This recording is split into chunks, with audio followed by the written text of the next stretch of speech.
Broadcasting to you live from the Orion spiral arm of the Milky Way galaxy, the solar system, planet Earth, North America, the United States of America, somewhere outside of Cleveland, Ohio. But we got the win. I know it was against Miami Dolphins, but still, a win is a win. This is Strictly Football here on the Unhappy Hour, brought to you by the New American Media. We're going to take a look back at last week, and we're going to look forward to the upcoming week. But of course, we got to address the elephant in the room. And I bet you've heard about this story today. So let's buckle up and get ready for our episode today. Oh, where's it at? It's in a different folder. The Unhappy Hour. There it is, the Strictly Football intro show. It begins right now.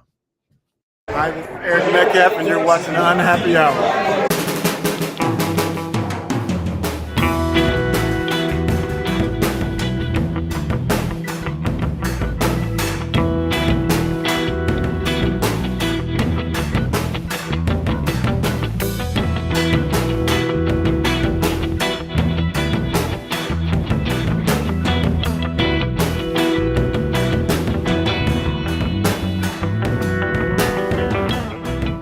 New American Media is proud to present a division of the Unhappy Hour sports show, Strictly Football.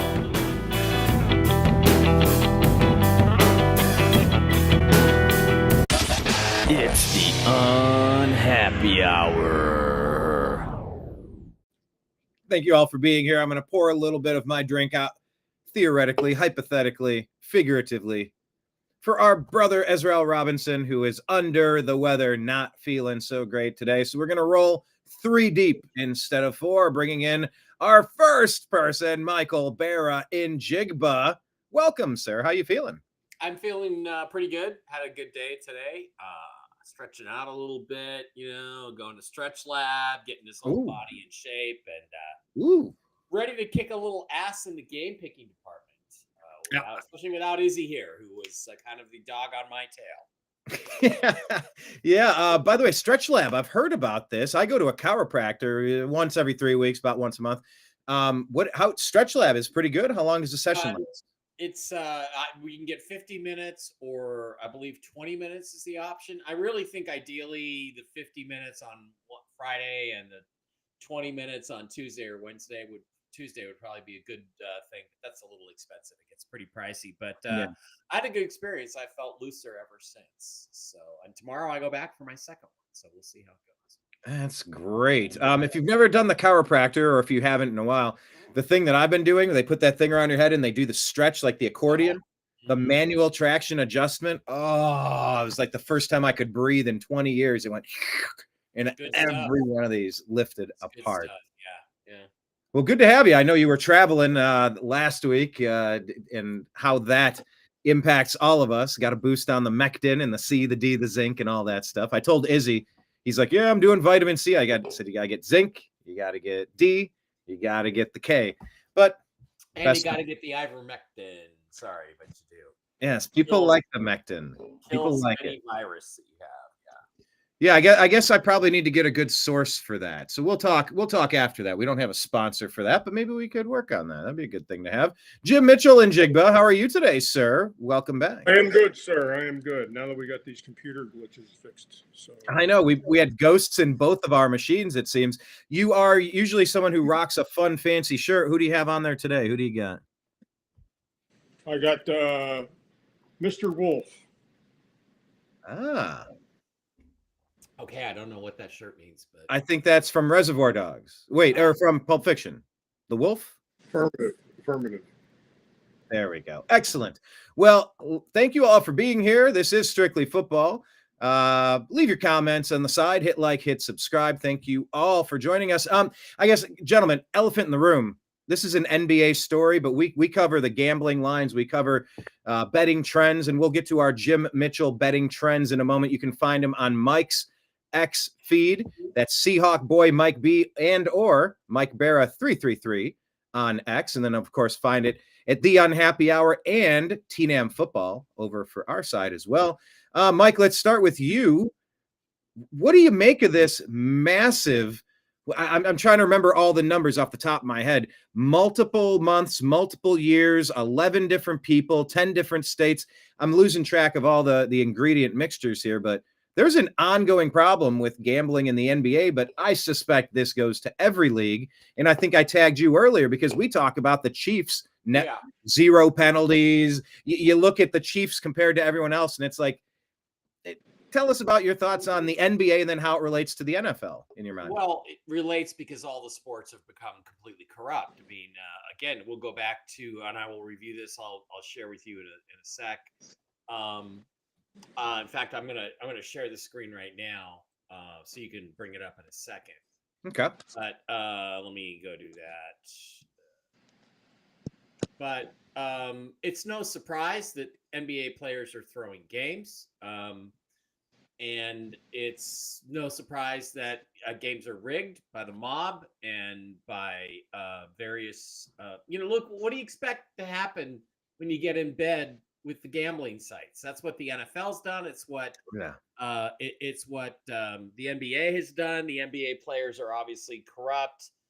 These guys, here's the thing. Here's a guy playing in a league where the minimum salary in the NBA, I think, is $2 or $3 million a year now. It used to be 20 years ago, it was $1 million. And they're throwing games for more money. Talk about greedy jerks, bastards. Come on, that's just disgusting. And it's the same situation in the NFL. So it does relate because it does translate over. We have situations like the Kansas City game we talked about last week, the ridiculous calls there where they at New York called down, and we now have proof they finally admitted. Dan Campbell said that they told him that New York made that call to overturn that touchdown that the Lions had, which people say, they won by 30. They won by 10 or 15 points anyway, 10, 12 points anyway. But the reality is that they 11.8 million per player, and that's not enough money. You still cheat.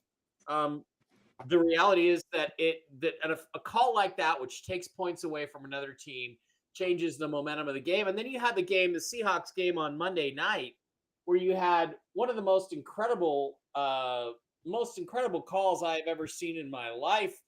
They said that this is not a safety. Watch this play. This is CJ Stroud getting chased by, I believe, Lieutenant Nwosu of the Seahawks. And this is a safety. Watch it. He's running back.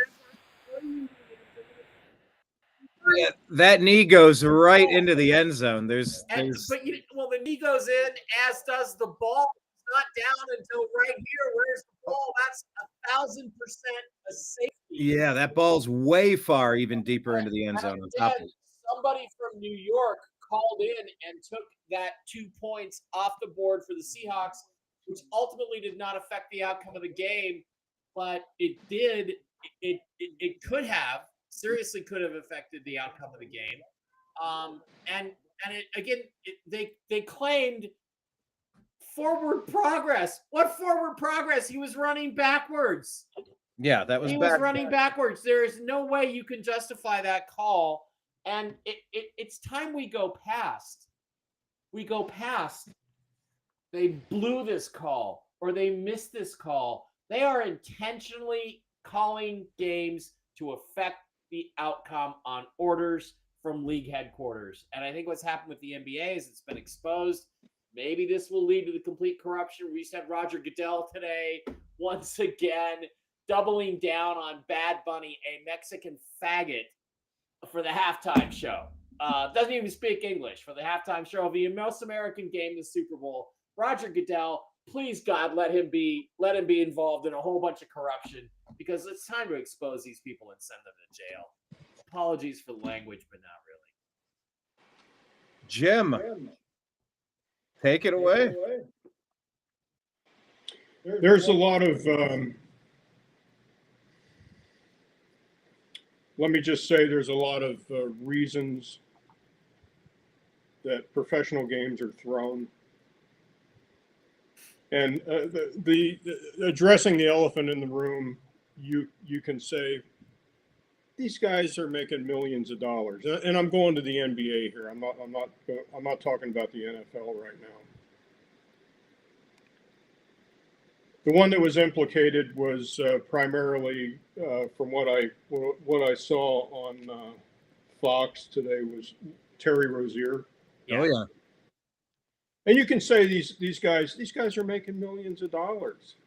Why are they doing this? Are they greedy? Yeah. Well, there's a lot of motivation as to why somebody would do this. I mean, there's threats to bodily harm. Yep. There's favors done in the past where you would have to repay that favor. Yep. There's threats to your family. And by the way, that's been a vastly underreported component of the conversation that nobody talks about, why you don't let 40 million unchecked people into your country. You all owe a cartel member a favor. You're forever under the thumb of somebody that, hey, I did a solid for you. You're on my payroll for life, buddy. Don't you ever forget who did you that solid. Nobody talks about that. But I remember Jose Ramirez talked about all the gangs back when he was in, I forget which, but Dominican Republic or exactly where he came from. And that Cleveland Indians had the Guardians had 2 players get suspended probably for life for throwing games as well. Perfect example. Yep. Perfect example. Cross sports, not just basketball. This is going to go everywhere, I think. I mean, my last 3.5 years on the department, I worked the organized crime unit here in Las Vegas. Did we have our hands full? Yes. Yeah, we did. Were we busy? Yes, we were busy. I mean, I didn't personally. I mean, the unit I was in was a surveillance unit, and there were only 7 of us on that squad out of the whole department. But it was very interesting what we saw. We weren't a member of any type of arrest team. All we did was document crimes that we saw through telephoto lenses, through recordings, via warrant.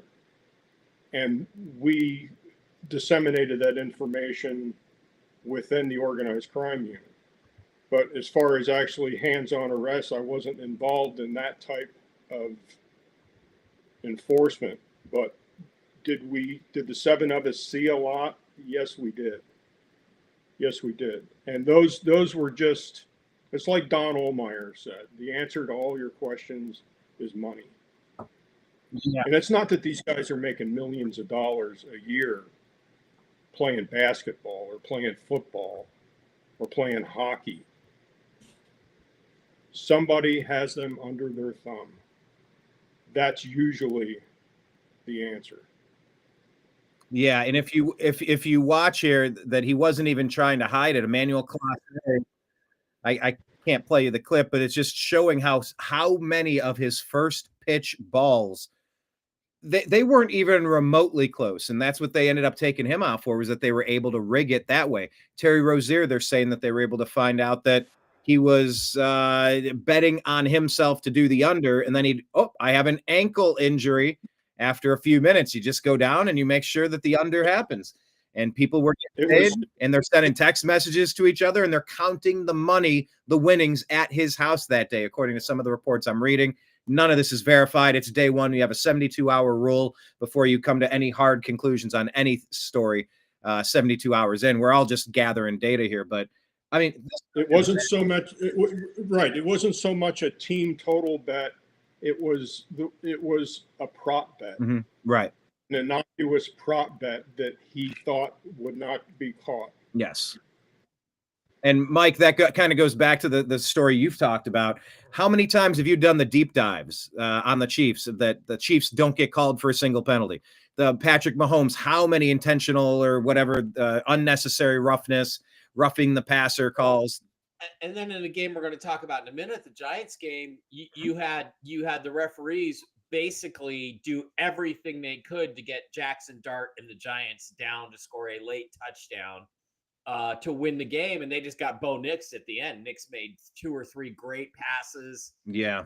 For some reason, they didn't call any of those back. I'm surprised there weren't holding penalties, but they basically gave the guy more than 65 yards to get the Giants to the 1-yard line so he could be the big hero, because I think that's the next narrative. The next narrative is Jackson Dart is the next superstar. And you know, I mean, there was a ridiculous roughing the passer call. First of all, it was a fourth down play. May as well talk about the game now. Yeah, we'll pull it up. There was a fourth down play. First of all, yeah, there was a fourth down play. It was 4th and 19. They got 18 yards, and the referees gave them a first down, regardless of the fact that they were a yard short, quite obviously. Mhm. Then they tacked on 15 yards for roughing the passer on basically a love tap at the end of the play.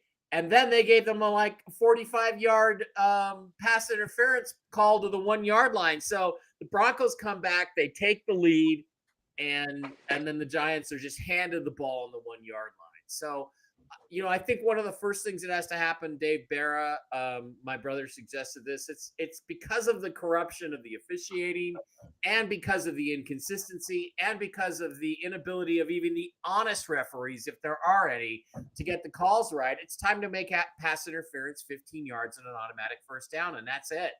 And no more spot fouls unless you rule that a guy deliberately tackled somebody from behind to keep him from scoring a touchdown. It should not be a spot foul. It should be 15 yards and an automatic first down, and that will take a lot of this crap out of it. But you had that situation going. And there's one other little secret that nobody likes to talk about with the Giants and with the Broncos, and that's I watched this through the John Elway era.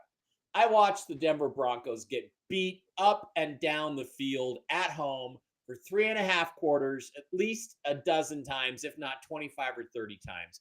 And then somehow, miraculously, somebody puts the ball on the ground, somebody fumbles a kickoff, somebody, you know, completely misses a tackle or something like that. And it's the altitude in Denver. This has happened so many times where teams come in, they don't come in a day or two early, and they're not prepared for the altitude, and they just run out of gas in the fourth quarter. So all the credit to the Broncos for coming back, but that's a huge advantage that Denver has that nobody likes to talk about. But yeah, the officiating in this league between the Denver officiating game, the Kansas City game last week, and the Seahawks game this week. And I just think you have to say to yourself, wow, it's time for a serious, not congressional investigation, because that won't go anywhere. It's time to start investigating the NFL officiating. Well, I've been calling for RICO investigations into the NFL for a long time, congressional RICO investigations, because there's billions of dollars at stake. This is not some ticky-tack bullshit. This is mega money involved. The best video clip that I had of the day was ESPN talking about, I don't know if you all saw the clip, and I could probably pull it up in a moment here, but they're talking about how gambling used to be verboten, but now it's part of it. And they had some people from ESPN, they talk about gambling. They had that Bet ESPN logo on the screen, and while they were talking about it, they took it off the screen while they're talking.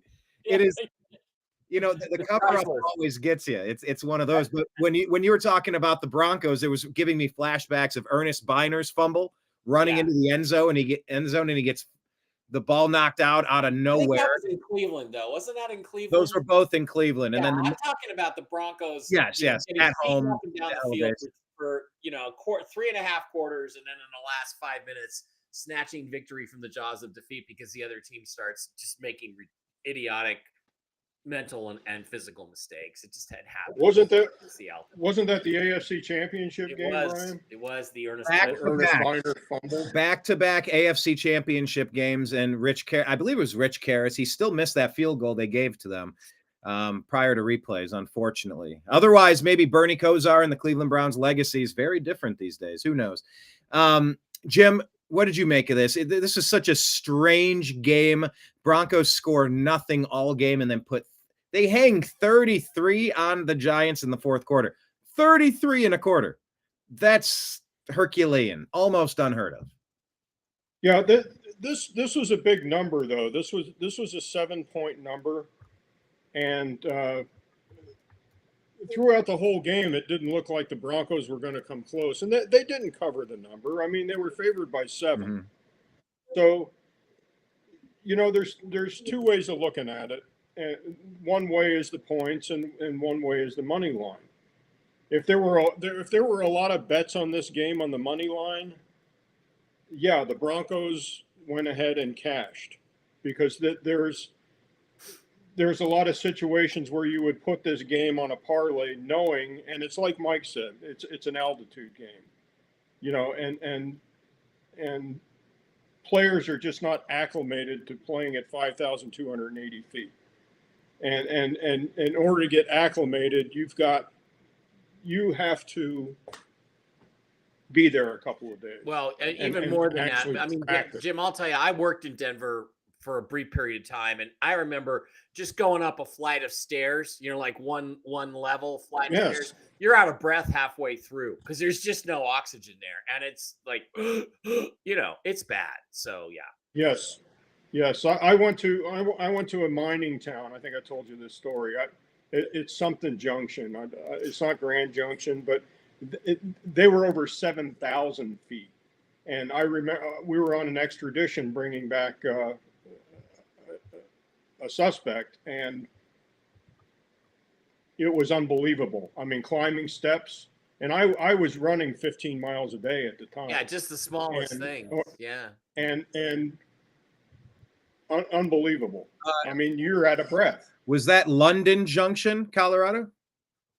No, it's a mining town. It's above Denver. Oh, okay. It's probably 30 miles. Well, let's watch the ESPN clip, Brian. Yeah, this thing is on that one, so we can see the logo at the bottom there. It's check out bottom right. ESPN bet $10, get $100, and listen to this sanctimonious conversation. I guess these two guys are the gambling guys on their show. Yeah. Let's take a listen here. It was something that leagues stayed far away from. It was something that networks like ESPN would stay far away from. Those days are obviously long behind us. You hear a lot about legal sports gambling on this show. The Bussin' Boys, obviously sports gambling is a huge part of what you do, so we put those all out there as a preamble because it might be in the back of people's minds. Is that Ryan Clark sitting next to him? He looks right over at the guys like they did something. You do, so we put those all out there as a preamble. Yeah.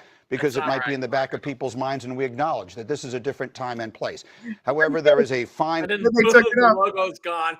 This is so good. I love this sequence where he calls out the Bussin' Boys or whatever the heck that show is. Dude looks at him sideways, and they take ESPN bet. The Bussin' Boys, obviously sports gambling is a huge part of what you do, so we put those all out there as a preamble because it might be in the back of people's minds, and we acknowledge that this is a different time and place.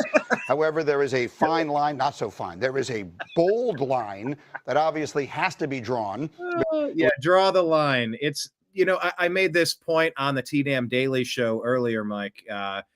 This is so similar to legacy media, how they're beholden to their cash cows of the pharmaceutical industry. You can never air content that's going to question the efficacy or the people being harmed by taking the products because they're the number one funders of their content. Yeah. I think ESPN and these other sports organizations, they're quickly realizing they're getting most of their money through the gambling apps. I say we go back to the 1990s and just let the cigarette companies sponsor everything because that's when everything was honest in sports. The Winston Cup. Yeah, with the Winston Cup and Rothmans and Formula One and all that stuff. Yeah, Marlboro and IndyCar, those were the days. Those were the days. Anyway, Denver improves to 5-2. Giants fall to 2-5. That was maybe one of the biggest games of the week. Was there another biggest game of the week that you wanted to lead with at the top? Anything jump out at you? Or should I just go through the list? Let's just go through them. Just zip through it. Let's start with the Old Man Bowl, 33-31. The Cincinnati Joe Flacco's defeat the Pittsburgh. Aaron Rodgers is Cincy improves to 3-4. Pittsburgh drops to 4-2. And this is exactly what Coach Mike Tomlin was complaining about. Why would the Browns trade a Pro Bowl, Super Bowl MVP to a division rival in season? Because he knew that they had to play. And guess what? They beat him. What did you make of this game? Well, yeah, I would say this is another situation where I can understand Tomlin not being happy about that, but they obviously did it for that reason. And, look, this game's worthless because the Bengals aren't going anywhere. Joe Flacco is not going to play like this every week. He's too old. He's too slow. It's not going to happen. He had a great game against what has to be, you have to say it's a really bad defense to give up 33 points to Joe Flacco. And the Bengals, as good as the Bengals are, he can get the ball to the good receivers on the team. That's a good thing. But the Bengals they're not going to consistently win. They're not going to be a playoff team. They're not going to win the division.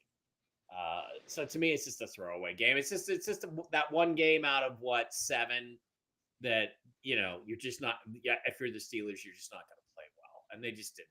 And that's I'll tell you what I'm weirded out by. How strange is it, Jim, that you have both the Pittsburgh Steelers and the Baltimore Ravens with terrible defenses? I mean, in my lifetime, I can hardly remember a time that's been the case, but the Bengals did enough to get the win here. And yeah, I mean, Jamar Chase set franchise records. There's just like, hey, chuck it to Chase. That's a good strategy, by the way. It worked for Joe Burrow. Yeah, this game. I laid off this game. I didn't bet it. I didn't consider betting it. I mean, this game was. I mean, Pittsburgh. It's unbelievable how bad their defense is the last couple of weeks. I mean, they're both. On Thursday night, they're both miserable. I mean, the Steelers were 2-9 straight up on Thursday night, and the Bengals were 2-19 in primetime night games. So, where do you go with it? I mean, the only favorable statistic on this was that Pittsburgh was 12-5-1 against the spread versus the Bengals in Cincinnati, but that's not enough to bet the game. I mean, this division game, they're familiar with each other. No interest in the game whatsoever as far as a betting standpoint. Yeah. Well, Joe Flacco hangs 342 yards, 31 of 47, 3 touchdowns. And this is after the Browns were unable to score 17 points all season long. He hangs 33 on them. Jamar Chase, 16 receptions, 161 yards and a touchdown. Those are video game numbers there. Congrats for him, and congrats to my fantasy team that had him. Well, I guess let's go to this one next. It's next in the list. The Cleveland Browns scored over 17 for the first time all season long, and they took down the Dolphins. Mike, would you call this a corner TV game, perhaps? But as a Browns fan, we showed some signs of life. We did some things well. Yes, it was against the Dolphins, but we got the win. It was very convincing. What say you? Well, Dylan Gabriel only had 116 yards. You don't have your quarterback situation solved yet, but your defense is good.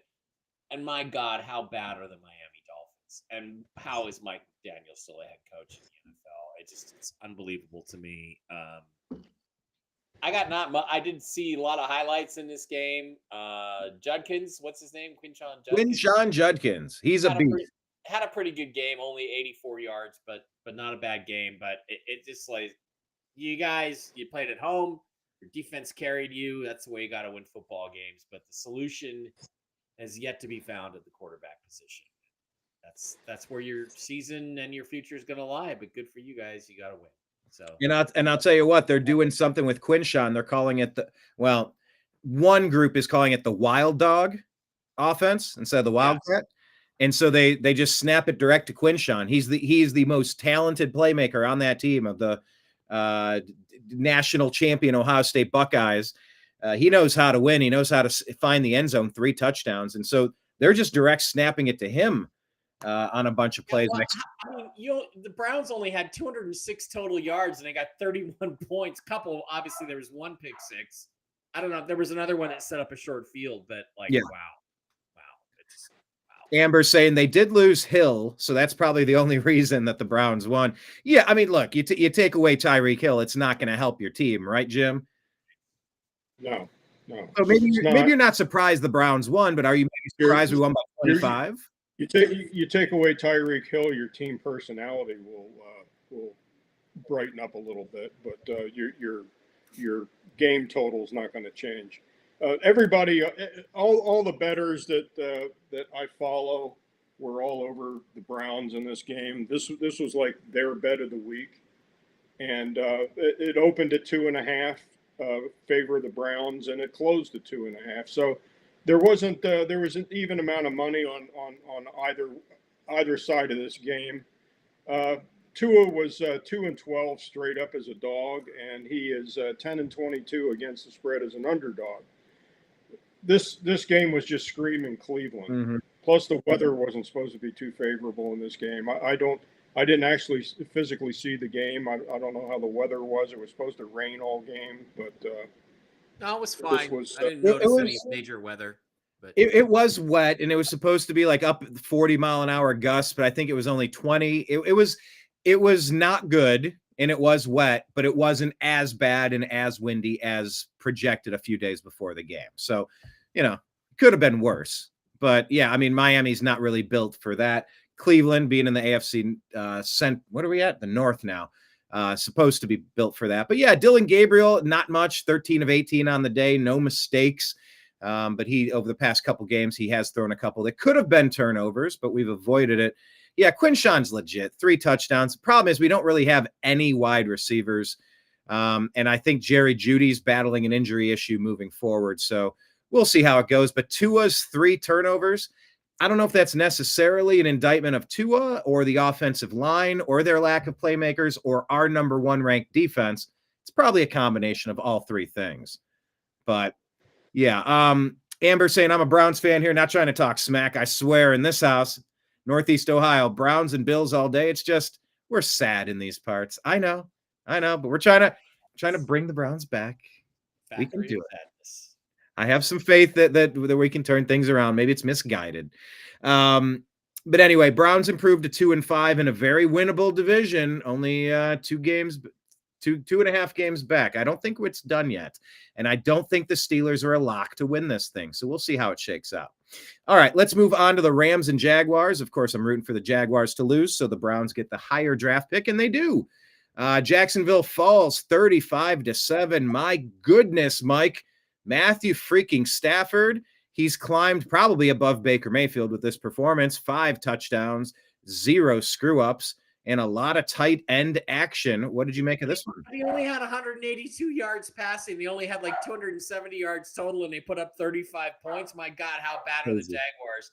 And Jaguars didn't have a ton of turnovers either. Trevor Lawrence didn't throw an interception. They didn't fumble the ball away. I watched parts of this game. I woke up early. It was just miserable. It's just like the Rams only made a few plays, and it seemed like every single one of them was a touchdown. So it's just like, okay. Yeah. It was a crummy game. It was a crummy game that could have just as easily been, 21-20 as it was 35-7. It's just all the breaks went the Rams' way. Good for them. They win. Yeah, they had people named Terrence Ferguson and Kanata Mumpfield catching touchdown passes. Of course, Devontae caught 3 of them. Jim, what did you make of this? The Londonage of the NFL. The Londonage is 38-10-1 straight up. Teams that are favored. 38-10-1. If the team is favored, which the Rams were favored by 3, their straight ups percentage is 38-10-1. 38 wins, 10 losses, and 1 win. Against the spread, 33-16. The story of this game is Sean McVay is very good in preparation. And as a result, he's now games played out of the United States.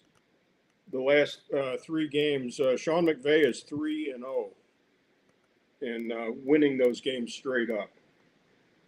So he is a very good coach, and he gets his team prepared, and they're now 3-0 in Europe. So, well, congrats to them. Something to watch. Fun fact that some people don't know about: the Rams used to be the Cleveland Rams, and the Cleveland Rams won the championship the year before they moved to LA. Fun fact some people don't know about. All right, let's talk about the Chicago Bears. They improved to 4-2 on the season. Caleb Williams gets the win. They had some good running. Monagai and Swift both punching it in on the ground. No passing touchdowns on the day for Caleb, but that's enough to take care of Spencer Rattler, especially when he throws 3 interceptions, Mike. Yeah. Bears win, improved to 4-2. They win 26-14 over the 1-6 Saints. Rattler's stat line looks pretty good for a basically rookie quarterback until you get to the interceptions. The 3 interceptions gave the Bears short fields and allowed them to put up a few points. Their defense was good enough that they held the Saints to just 2 touchdowns, 26-14. Not much to say about this game. Nobody played really well except Chris Olave. And please, New Orleans, let's just trade Chris Olave to the Seattle Seahawks for a first round pick. Like, let's just do that and get it over. And we'll team up Jackson Smith, Jigba, and Chris Olave, the old Ohio State teammates, and run with that. Let's do that. Yeah, see, I'd be fine with him coming to the Cleveland Browns, actually. I keep hearing the Browns rumor is that Garrett Wilson, I don't know why, but Garrett Wilson to the Browns it's got legs. It's a rumor you're Garrett Wilson to the Seahawks would even be more ironic because the Jets used the pick that we gave them for Jamal Adams to take Garrett Wilson. So that would be even more ironic. But yeah, thank you. There you go. Jim, what was your takeaway from Bears Saints? This game opened Bears favored 5.5. It was bought down to 4.5. So there was Saint money actually in this game. Historically, the Bears were not good playing the Saints, but this was probably compiled during the Sean Payton era. The Bears were 2-5 against the spread going into this game against the Saints. The overwhelming stat, Spencer Rattler is now 1-12 straight up. Yeah. In football games. So I don't want to jinx it, but if you're looking to make a car payment, the Saints are a good team to bet against if you want to take them take the other team on the money line. Fair enough. Yeah. But Mike, you're still in on Rattler, or you're still okay with him? I mean, look, you can't argue with 1-12. Okay. I mean, their Saints are not a good football team, but you got to look at this and you got to say to yourself, at least some of those 12 defeats are Spencer Rattler's fault. So, I mean, I like him, but maybe he's not ever going to be a real quality starter. Maybe he's just going to be a spot backup, a rally guy in the future. We'll see. We'll see how it develops. I'd like to see him on a good team. Would he still make the Saints? Yeah. And that was 3 turnovers on the day. Yeah. It is tough. It's hard to evaluate talent. Like I said about Tua. Do we blame Tua for sucking? Do we blame his offensive line? Do we blame his lack of playmakers, or the fact that they played the number 1 defense? All of it. It all plays. Some of those throws you can definitely blame Tua for. I mean, he just made two of the worst interceptions I've seen in a long time. They were bad. Mm-hmm. They were Will Levis level bad. They were Cam Ward level bad. Well, okay, that's a good segue to the Titans losing 13-31. The inverted score here in the Mike Vrabel Bowl.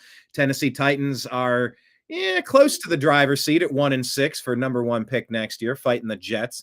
And the New England Patriots, who the Browns play this week, improved to 5-2 on the season behind 2 touchdowns from Drake May and Ramondre Stevenson punching it in on the ground as well. Our buddy Ramondre, I saw that touchdown. Way to go, right. Yeah. That's right. Patriots look good, solid. Vrabel took his revenge. Cam Ward had the soap dish pass into his own end zone. That's the Dave Craig soap dish pass. He was the one who made it famous in the 1980s, throwing the ball backwards as he goes to unbelievable that professionals can do this. Maybe it's a hand size thing. I don't know.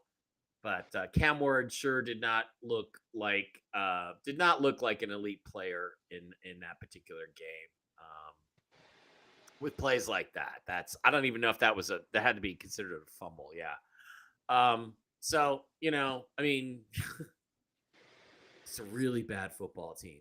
And the Patriots came in and took care of business. So that's, I'm just starting thinking about the fact that just these 3 weeks ago, a month ago, I drove right past that stadium. It's a dump, by the way, in the middle of downtown. And they're building a new one right next to it. They have such a long way to go, the Titans. And Mike Vrabel really rubbed it in their face that they should never have let him go. He's the guy that at least he's a professional. Okay? Mm-hmm. Yeah, he knows how to win. And he joined the Cleveland Browns staff. If you recall last year, he was on the sidelines. Yeah. He was going from group to group to group, jumping in with the running backs, jumping in with the defense, jumping in with the quarterback. He was just doing it all just as an advisor. I don't know why the Cleveland Browns let him go. They picked Kevin Stefanski over Vrabel. Okay, we'll see how that shakes out. That's a bold strategy. Yeah. But yeah, Jim, probably not surprising that the Patriots took him down here, right? No, this was the coaching change game. This was the interim coach game, and that stat was teams that change coaches mid-season. The next game they are 10-4 against the spread. This was not going to pan out because the Titans were 4-19 against the spread the last 23 games, and they're 0-10 against the spread at home.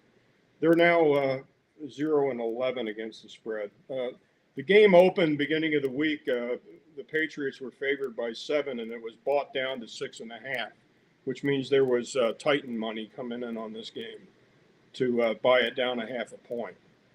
So this was one of my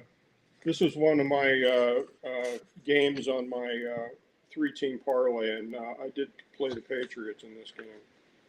Well, they improved to 5-2. Hopefully, the Browns can give them this strange upset this week.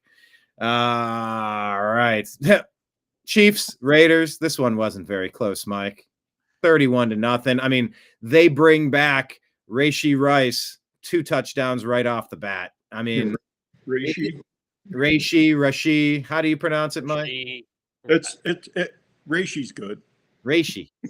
Yeah. Is good. Travis Kelce and Rashi Right. Kelce and Rashi. I'm just telling you, Raiders fans, I still got you in my Twitter feed. I'm waiting. I'm just waiting for the perfect time. This may be it. I tried to tell you about Geno Smith. I tried. You didn't want to listen. Tried to tell you about Pete Carroll. You didn't want to listen. Okay. 2 guys that need to be out of the league. Geno Smith and Pete Carroll. 67 yards. They only ran 30 plays.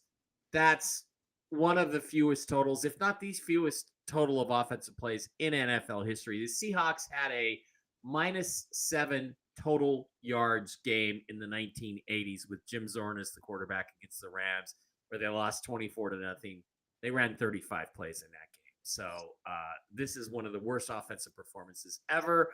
I'm stunned that a Pete Carroll team with Geno Smith at quarterback didn't put up like 35 or 40 points. And here's another thing I want to say too, just to add this for you, Mark Schlereth.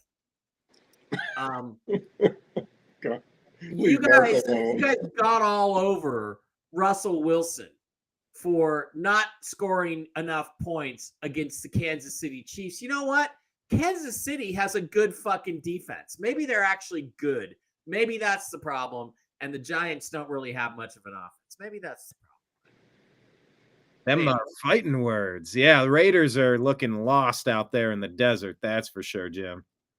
Yeah. This game, the glaring stat on this game was that double-digit favorites are 20 wins and 2 losses straight up. This game opened at 11.5, and it was bought up to 12.5. So there was Chief money rolling in all week on this game. Mahomes just was on cruise control in that game. Right. And it was it was a shutout on the part of the Chiefs. I mean, 31-0. I mean, so if you were sweating your 12.5, you didn't have much to sweat. And I don't bet double-digit favorites. I laid off this game, and the only way I would bet this game is on the money line. But you're not going to get value on the bet for the money line. I mean, if you give up 12.5 points on a money line, even if you put this team on a parlay, you're only increasing like $100 bet, maybe $15, $20. So it's really not worth the risk. So stay away from those double-digit money line bets. Yeah, but you would have covered. Yeah, well, a lot of people argue a win is a win. So again, how do some of these coaches have jobs? How does Mike McDaniel still have a job? How does Aaron Glenn still have a job? How does the Titans coach doesn't have a job? How does Pete Carroll still have a job? I don't know. Well, Aaron Glenn still has a job because of ownership, and I think the Woodman is a little less ready to pull the trigger than the rest of the owners. But I don't think Aaron Glenn's the next one to go. I think Mike McDaniel is probably the next one to go. I had D'Amico Ryans, on the hit parade there for a while, and they didn't win the game, but they played solid. Yeah, this is like a ghoul pool of firing coaches, isn't it? Yeah. We're hearing Halloween. Well, yeah, Brian. On the average, there's 5 to 6 head coaches that are fired either mid-season or by the end of the season. There's 5 or 6 openings every year in the NFL for head coach. And we're at how many now? One. One. Okay. One. We have some other good candidates. Yeah, we do. And my team, we'll see. Kevin Stefanski, Andrew Berry, GM, head coach. Are they tied together? Can you separate them? I don't know. I don't know, Brian. I like Stefanski. Well. I think he's a solid coach. I'm a little less than impressed, but we'll talk about that more as the season progresses, I'm sure. All right, let's talk about Minnesota Vikings. They dropped to 3-3, losing to the Philadelphia Eagles, who, guess what? They can throw the ball, Mike. 326 yards in the air, 19 of 23, 3 touchdowns, no stupid mistakes. Saquon only 44 yards rushing. A.J. Brown, 2 touchdowns in the air, but Devontae Smith has 9 catches for 183 and a touchdown with a long of 79. Eagles win 28-22, improving to 5-2 on the season. And a perfect passer rating for Jalen Hurts. I mean, you can't do better than that. 158.3. It just shows you that all across the board. So they got tired of being told that they couldn't throw the ball and how awful their offense was. And so Jalen and the guys went back to work. They came up with a better game plan. They executed it, and they got, Carson Wentz, 2 interceptions, helped the Eagles tremendously. The Eagles just looked like a NFC defending champion against a pretty decent Vikings team on the road, but they pretty much manhandled it. So, good game for the Eagles. They're back on track now at 5-2? 5-2. Back on track in first place, and they seem to have awakened their offense a little bit. A.J. Brown had 4 catches. So, all you can say about it is that, look, you're typically not going to beat the Eagles with Carson Wentz as your quarterback. And how bad must J.J. McCarthy be, because he's being held out deliberately? He is the number 3 emergency quarterback this last week. He's going to be the number 3 emergency quarterback this week. He's been cleared to play.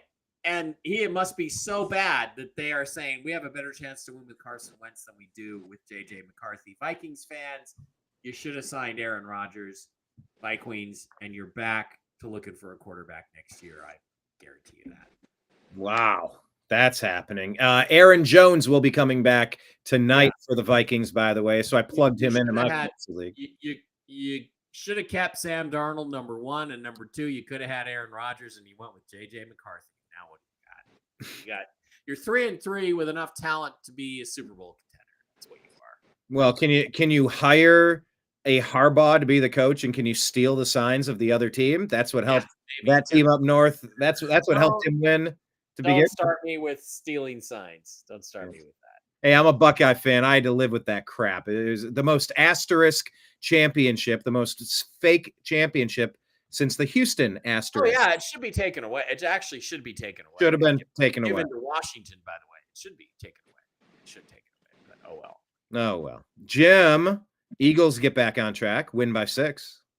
Yeah, the interesting thing about the Eagles this year, as opposed to last year, is their running game. Saquon Barkley was averaging almost 100 yards a game last year. Oh, yeah. This year, it's 50 or less. He's killing me. He's my starting running back that I'm relying on, and he's giving me nothing. Yes, they don't have the running game that they had last year, and this is going to be Philadelphia's Achilles heel this year, is they don't have that running game. And as far as Minnesota goes, I know Carson Wentz is their backup, but he's not the answer. 2 interceptions. He plays hero ball too much, and he panics and he forces his passes, and that's why he throws a lot of interceptions. Yep. Well, that's crazy. So, Mike, you're saying it's a certainty that McCarthy's a 3rd string. He's not even the backup. he's I fully declared the clear. the emergency number 3 quarterback for this week. Yes. Yeah, so you're not on the roster, but if you have 2 injuries, you can jump in. I think is how they do that. He's suited up. He's the 54th man suited up and can play. That's how bad he is. So I think that's a good idea, though. Is this the first year they've done that? I'm trying. How many years have they done? They used to do it, and then they took it away, and now they've gone back to it, Okay. where you could have an extra guy. Here, look. Here's the thing. This is the stupidest rule in the NFL. Okay, what the fuck? Why, if you got 53 guys on the roster, why can't you suit up all 53 guys? What you have to guess where you might get an injury at which position, and then deactivate a guy. Oh, let's hope we don't get it. I think we got enough corners. Let's deactivate 2 of our cornerbacks, and then you get 3 injuries at corner during a game, and you have nobody to play the position because they won't let you play all the guys on your roster. It's absolutely stupid. It's another stupid, idiotic Jeff Fisher idea. Oh, the competition committee. Well, because then a team might have an advantage if they have 1 more player available than the other team because of injuries. So we have to deactivate. It's stupid. It's absolutely stupid. And every player who's healthy should be suited up. Mhm. And I'm sorry, but the 51st guy on your roster is not going to be the difference between winning and losing because you have 51 guys and the other team has 49 healthy. That's ridiculous. It's stupid. Why do we even have this stupid, idiotic rule? As a matter of fact, let's get rid of the fucking practice squads, okay? Let's go with 60-man rosters, pay these guys real salaries, and everybody who's healthy gets to suit up on game day. Let's do that. See, I like the practice, Ross. It's like a minor league for the football team. I like having AAA. If you have a starting pitcher or a third baseman go down. By the way, I'm sorry about your Mariners. Can we address that? Don't even start, Brian. Dan Wilson won Manager of the Year, and it was in fact the manager who probably cost them the 7th game. So I said it all along. If they don't go to the World Series, it'll be because of the manager. Guess what? That's what happened. It happens. I was they had a World Series roster and a minor league manager, and he just won manager of the year for what? The Guardians had a World Series caliber starting rotation and AA hitters aside from Steven Kwan and Jose Ramirez. Yeah, it's sad. It's going to be 10 years before they can get back in that position again. Ooh. They had a shot. All right. Well, let's bounce off of baseball before we put Jim to sleep. Let's talk about the Carolina Panthers. They get the win. It's a tough win, 13-6 over the New York Football Jets, who dropped to 0-7. Carolina's 4-3 on the year. Yeah. They're doing enough to get it done here, Mike. They have a good defense. Bryce Young is not the answer, but they did figure out, run the ball. They ran the ball 36 times. They only got 125 yards, but that's a 3.5-yard average. That's average. They ran it. They kept it going. Bryce Young didn't make any major mistakes. That's the important thing there. He did have 1 fumble, but they did not lose it. So, and the story of this game is how completely awful the New York Jets are. They are the worst team in football. There's this clip of this kid coming out of the game saying, this team is killing me. I've had it. I think it might be an AI clip, to be honest with you. But Justin Fields is the worst quarterback in the NFL in terms of throwing the ball. He's just terrible. And you can't say anything more than that. He's absolutely awful. Tyrod Taylor or Tyrod, whatever his name is. Tyrod. Isn't any better. He comes in and throws 2 interceptions. He's terrible.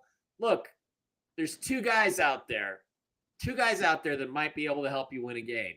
New York Jets. Those 2 guys are Kirk Cousins and Russell Wilson. So get on the phone and trade for one of them and win a few games. Draft a young quarterback this year and go with one of those 2 guys as your bridge quarterback and get rid of Justin Fields and get rid of Tyrod Taylor because they're just awful. And how does Aaron Glenn still have a job? Yeah, I think part of the Garrett Wilson thing is we need a receiver. Shador wants to play. They need a quarterback. Maybe we package Shador. We get Garrett Wilson back. We add some draft picks, mix it all up, and maybe do a relaunch. Who knows? First of all, the Jets had 5 opportunities to draft Shador and didn't draft him. So I don't know that that's going to gonna fly. And the other thing is you can't give up on Shedeur because Dylan Gabriel threw for 119 yards, Brian? He's not the answer. The guy with the superstar upside, or the star upside at least, is Shedeur Sanders. I would not do that if I was the. Oh yeah, by the way, I'm not advocating for it. I would offer them Deshaun Watson an offer to pay his salary for the next 3 years if you just take him off of our team. But wow. There's a non-zero chance that you'll see Deshaun Watson quarterbacking the Cleveland Browns this season, by the way. So the Jets need to go get a real quarterback. And I don't care if it's Russ. I don't care if it's Kirk Cousins. Those are my two favorite guys. Now Flacco's been traded. Go get one of those two guys. But at this point, why try to pick up some wins that could cost you the number 1 overall pick in your choice of every quarterback? You cannot tank. I mean, as illegitimate as this officiating thing is, you can't be seen.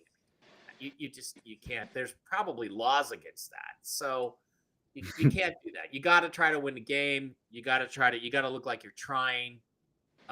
Go find your bridge quarterback for next year. And wow. And all these teams, guess what? Guess who you passed on? You passed on Sam Darnold. How's that look right now? Go figure.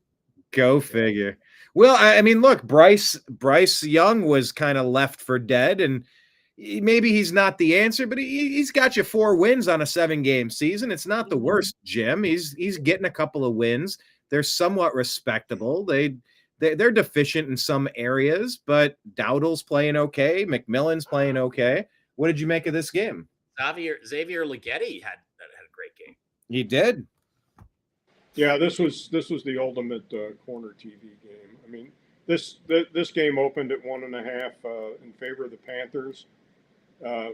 It closed at 1.5, and the Panthers going into this game were 2-17-1 straight up on the road. So now they're 3-17-1. Still not good. But against the spread, they're now 6-11 against the spread on the road. But Mike's absolutely right. I mean, the Jets are just terrible. Justin Fields is not the answer. Horrible. Yeah, this game didn't play the game. Didn't like the game. Don't want to talk about the game. No. Well, I mean, I still had hope for Justin Fields up to middle of last year, but he has no feel for the passing game.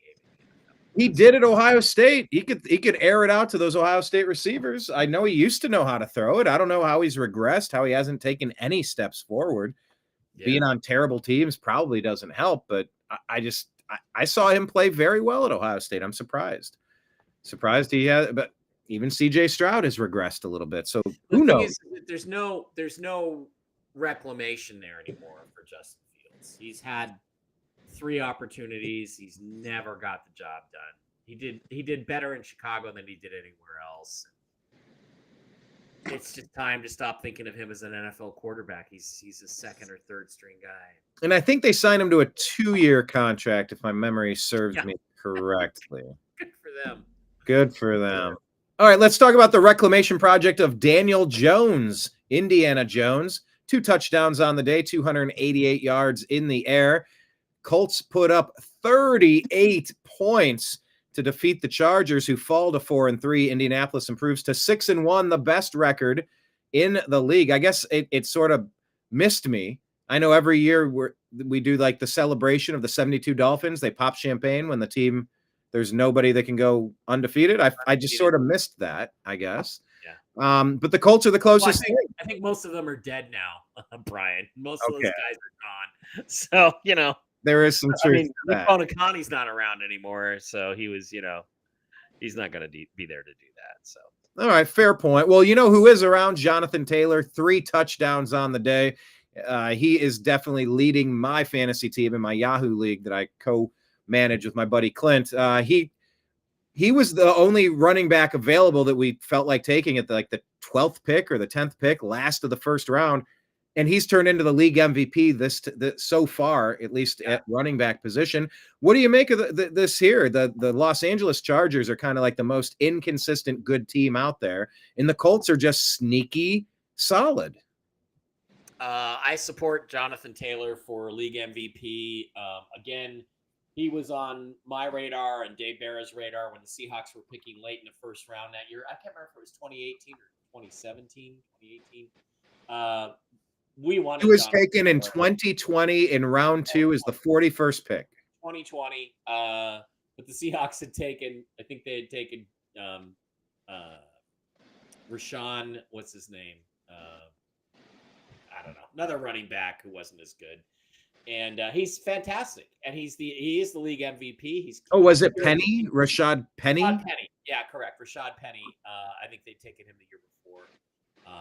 But Jonathan Taylor just is an elite back. He's a rare talent. He's had some injuries, but he seems to be through all that stuff now. And as long as he stays healthy, for me, he's the MVP because he's allowing everything that Daniel Jones is doing because of the play action. And I've seen there's several touchdowns. He had a 65-yard touchdown, which should have beaten the Rams. Would have helped the Seahawks. Oh yeah, that's right. And it was taken away on a complete bullshit holding penalty. So, this guy's even better than his stats show. And just amazing player. The Colts, their defense is good enough. And, Justin Herbert. How can you have a bad game with 420 yards passing? Well, when you have 55 attempts, that means you're not really running the ball. They only had 54 yards rushing, 3 touchdowns. Justin Herbert led the Lightning Bolts in yards, 31 yards. That led the team. He just keeps making the big mistakes on the interceptions, and Harbaugh's not curing him of that. And I wouldn't be surprised if they're looking for a different quarterback after this season. See, Justin Herbert, after that big win against the Chiefs, people are like, oh, we got an MVP candidate. Oh, Justin Herbert settling into his role. Oh, look at this. Another. Look at him. It's just inconsistent. That's the story of them and that team and that quarterback, it seems. Yep. Inconsistencies. Yep. Jim, did you see this one coming? Yes, I did. This was actually my 4th best pick of the week.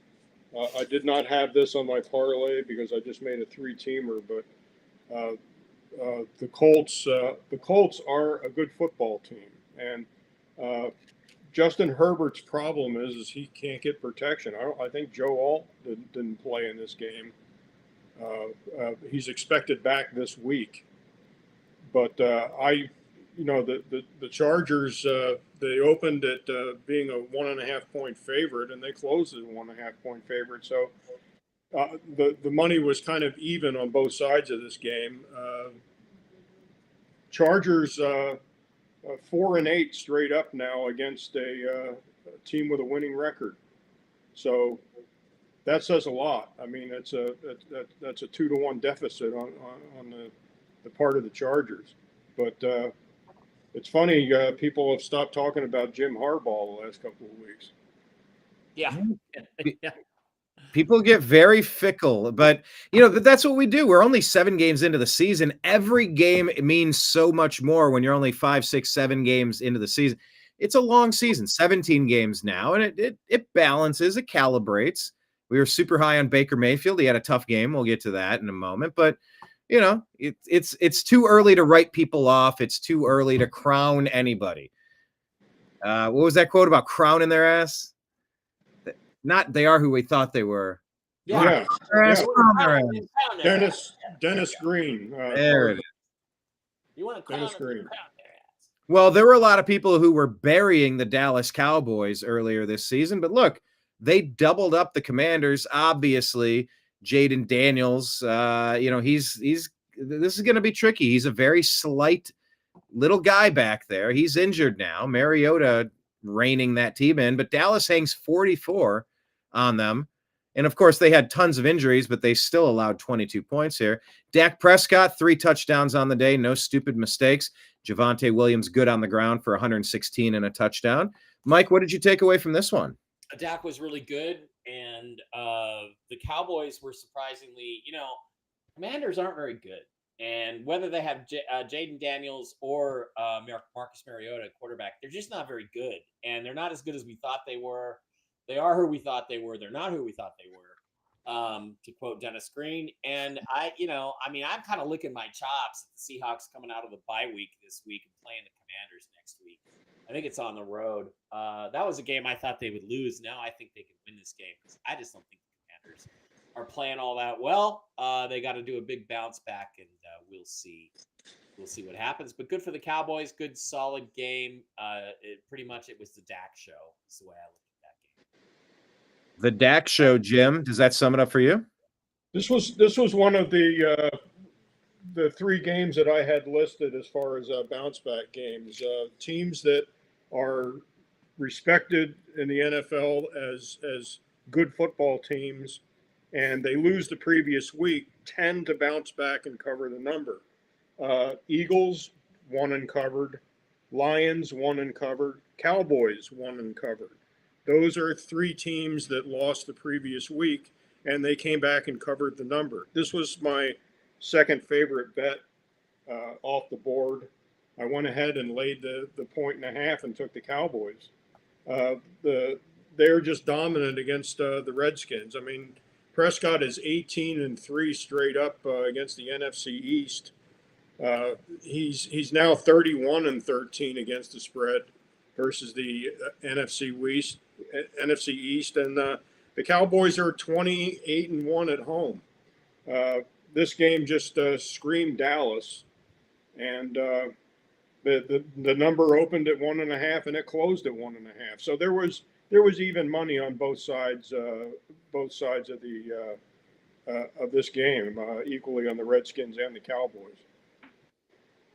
Yeah, so I'm trying to get the Daniels hamstring is ruled out for Monday's game. MRI on his hamstring injury, low-grade strain. He's out. Yeah, so he's out this week. I'm just trying to figure out how long. As a Seahawks fan, I want him to play a week from Monday against the Seahawks because if he's got a hammy, he's not going to be 100%, and that'll make him easier to tackle. Another glaring stat to remember, and I didn't have this on the list last week for last week's show, but the Redskins are 2-12 straight up against the Cowboys when Dak Prescott plays. 2-12 straight up. Okay. So this game, 1.5, I'll give that all day. This game just screamed Dallas. Yeah. Well, they did get it done. Doubled them up for sure. Hey, let's go to the Cardinals here. They're missing their quarterback. Jacoby Brissett stepped in, threw 2 touchdowns on the day. No mistakes, 279 yards in the air, a rating of 110.8. That if you're looking at a backup quarterback, that was a solid performance. Jordan Love did enough to get the win by 4. The Packers improved to 4-1-1. Arizona drops to 2-5 on the season. Josh Jacobs, 2 rushing touchdowns on the day, and Tucker Kraft catching one in the air from Jordan. Mike, Packers bouncing back, 4-1-1. Did the Cardinals lose this, or did the Packers win it? Cardinals lost it because they suck. Look, this is a team with no leadership, all right? The Cardinals do not have leadership. Even when Kyler Murray's out there, Kyler Murray wouldn't have made any difference. He wouldn't have played a whole lot better than Jacoby Brissett did. He executed their offense very efficiently. But the bottom line is that this team, the Cardinals, cannot make big plays in big moments when they need to. They just don't. They don't make them on offense. They don't make them on defense. The Packers came in. They were soft. They were flat. Jordan Love had a bad game. And they still made the plays they needed to make in the fourth quarter to win the game because the Cardinals just don't do that. So write the Cardinals off. They're picking probably in the top 10 or 15 again this year. If I was them, I'd be looking for a quarterback. They just the whole organization has a lack of leadership. Yeah. Call of Duty's not going to be there next year. He's pretty much made that clear in numerous interviews that he's done. I mean, he's just disinterested, and I don't know if any other team will be interested in picking him up. I mean, I would pick him up, to wear a visor and carry a clipboard. That's pretty much it. There are football players that love football, and there are football players that cash a paycheck and hit the gate. He is the latter of the two. Mm-hmm. He doesn't love football. Well, the weird thing looking at this here, seeing how Green Bay outscored them 14-3 in the fourth quarter when it counted. Again, when the game matters, the Cardinals don't make the plays, and that's Yeah. the bottom line with them. They just don't. Correct. And they get the loss on the day. Packers get back on track there. 49ers get the win, doubling up the Falcons. 49ers improved to 5-2 on the year. Falcons dropped to 3-3 on the season. Mac Jones, no touchdowns, 1 interception. I think they're hoping they can get Brock Purdy back. I think someone sneezed. Bless you. Christian McCaffrey put in 2 touchdowns on the ground. That was enough for the Niners. And Michael Penix Jr., 1 touchdown to Bijan Robinson, Mike. Michael Penix Jr. Yes. 49ers too is easy. so goddamn lucky. It's too easy, guys. What, Jim? Well, you did see the thing where they put out a graphic with Michael Penix Jr. on it. No, I didn't. They did. Oh, you didn't see that? Yeah. I'll look for it. I can only call him that now because you brought that up, Mike. Right. 49ers are so goddamn lucky. They're basically, a walking mash unit. They're lucky as hell. Every time they look, the Falcons, if this game was played in Atlanta, I would have taken the Falcons. I took the 49ers because the game was on the road. The Falcons are one of those teams that hasn't learned how to win on the road yet because their quarterback hasn't learned on the road yet. The plays you got to make. He's only in his 9th or 10th start, so I don't really blame him yet. But the reality is the Falcons are a little bit undercoached. They're very poorly prepared. And the 49ers just seem to hit all these teams at the right time. Basically, all they've got is Christian McCaffrey. If he gets injured again, like he does seemingly every year, their season is over. But they're hanging on now by a thread. They're grasping at straws. They're just every piece of luck has just fallen their way this year. They've won a couple games they should have lost. They probably should be like 3-3.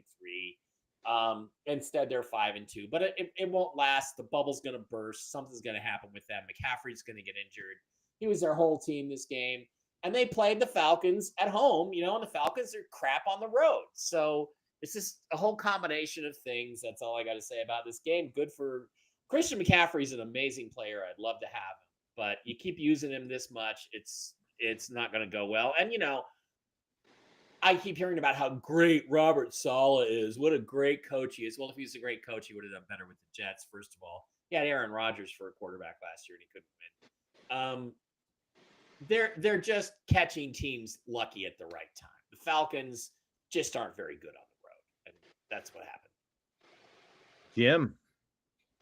Yeah, this game was all over the board. I mean, this game opened on Monday, 49ers -3. It was bought down to 2.5, and then it was bought down to 1.5, which means there was Falcon money coming in on this game. The Falcons are. It's like Mike said. They're not good. They're 8-20 straight up on the road, and they are 6-15 against the spread when installed as a dog. So this game, I didn't play the game. It was probably my 5th best bet, but I didn't play the game. The 49ers, I think, were a bargain at -1.5. And Mike's absolutely correct about McCaffrey. The day McCaffrey goes down, the next game you bet against the 49ers. Because he is their best player. Hands down. He's their whole team. And Shanahan's a good coach, and this team is held together right now, with spit and chewing gum, and he's doing the best that he can, and he's doing a good job. Love Shanahan or hate Shanahan, and wasn't he the offensive coordinator with the Falcons when they lost? Oh yeah, let's talk about 2.5 minutes to play, first down inside the 30-yard line in the Super Bowl with a 7. And he let Brady and Belichick back, and he throws the ball 3 straight times. Yeah, that's Kyle Shanahan. Yeah, he's the only offensive coordinator in NFL history who could make Darrell Bevell look smart. Yeah. Darrell Bevell of the Yeah. Malcolm Butler throw the ball away on the 1 yard line. Yeah, and then oddly enough, the Patriots kind of got their other Super Bowl the same way against the Seahawks, you know. 2 offensive coordinators have made the Patriots into the legend that they are today. That is a fact, Jack. Let's go to the Buccaneers and Lions here, fellas. You got some high potency offenses here, but man, the Buccaneers have been pulling rabbits out of hats for weeks and weeks and weeks, and it's finally caught up to them. It looks like this will now be the season that Mike Evans will not pass 1,000 yards receiving. Is this the first time in his career that he won't do that? He's tied Jerry Rice, the most of all time. I think so, yeah. He broke his collarbone, unfortunately, so he's out. Abuka has been dealing with a hamstring issue, and their other receiver, who's the other one, is out. Their offensive line is out, and look, they got beat. The Lions are a good team. Chris Godwin's out. Yes, Chris Godwin is out. That's right. So the Lions hung 24 on them, and Tampa only put up 9 points. Baker 1 interception to Tez Johnson with 1 interception on the day. Detroit improves to 5-2. The Bucs fall to 5-2. What did you take away on this one here? Jahmyr Gibbs looks legit for the Lions. Oh yeah. Well, I would say, look, the Buccaneers gutted out a 5-1 record. They really probably weren't that good. They were probably more like a 4-2 team or even 3-3. But they gutted out a couple of wins. They took advantage of Seattle's situation. They got a little bit lucky, but they gutted out a 5-1 record. And today, caught up with them. Just caught up with them injury wise, and they could really use a bye week right now to get healthy. Oh. I don't think they have a bye week for a little while longer, but they've gutted it out and played really, really well. But they were due for a defeat, and they looked to me like kind of a tired, beat up, worn out team against just a younger, fresher, better Lions team, and they didn't win. And it's one of these games that you're a good team playing a good team. You've had a great streak where you went 5-1. If you can go 5-1 and then go 5-1 again, you're gonna be really happy at the end of the year. And but they just got to get rested. They got to get healthy. They need a bye week, and they'll be back to top form pretty soon. But it's just one of these weeks where you just played a team that just had a little more going for him than you did, and that's the way it goes. Yeah, and a lot of the NFL is timing when you get somebody. Exactly. Do you get them with Joe Flacco or with Dylan Gabriel? Do you get them that's the kind of point I was trying to make in the last game with the 49ers. They've just caught everybody at the right time, in addition to just having an easy schedule. So yeah, and you'll find that in fantasy football too. We've talked about gambling, but it's just you could. Well, in baseball even. Let me just talk about. You'll look at the plus minus on the season, and you can see some teams. You're like, you're not even above 500 on your plus minus, but it's just a matter of when you get your big wins and when you squeak out your wins and have it balance out at the end of the year. Jim, Detroit and Tampa Bay, they've played each other in the playoffs before. And Lions have traditionally been the better team in the past couple of years in recent memory here, and they got the better of them today. Playoffs? Don't talk about playoffs. You kidding me? Playoffs? I just hope we can win a game. Nice, Jim. This is this game opened at 4.5, favoring the Lions. It was bet all the way up to 6 at game time. This was my third best bet on the board. This was my hedge game, and I was all over the Lions on this game. I went ahead and took the Lions on the money line, and I got greedy. I laid the hedge on the Buccaneers, hoping to hit the middle. And Mike and I discussed this, and if you hit the middle, technically you get your money back, plus you win the small ticket also. So I lost a small amount hedging the game, but that's fine. The Lions were this game just screamed Lions. I mean, the Lions were one of those teams, 13-0 straight up after losing a football game. 13-0. That's solid. So this game opened at 4.5, and it was bet up to 6. So there was a lot of Detroit What's that? money coming in on this game. Playoffs? Don't talk about playoffs. Oh, You yeah. kidding me? Playoffs? I just hope we can win a game. All right, so I'm going to leave that there for the next time you want to play that. All right, you can just leave it. Jim's the best. Jim, you're showing us a little too much skin there. Okay, we're seeing parts of you that only Regina should see. So come on, back off there. Nobody wants to look at that, pal. Come on, Jim Moore or Jim Mitchell? Who are we talking about? Jim Moore.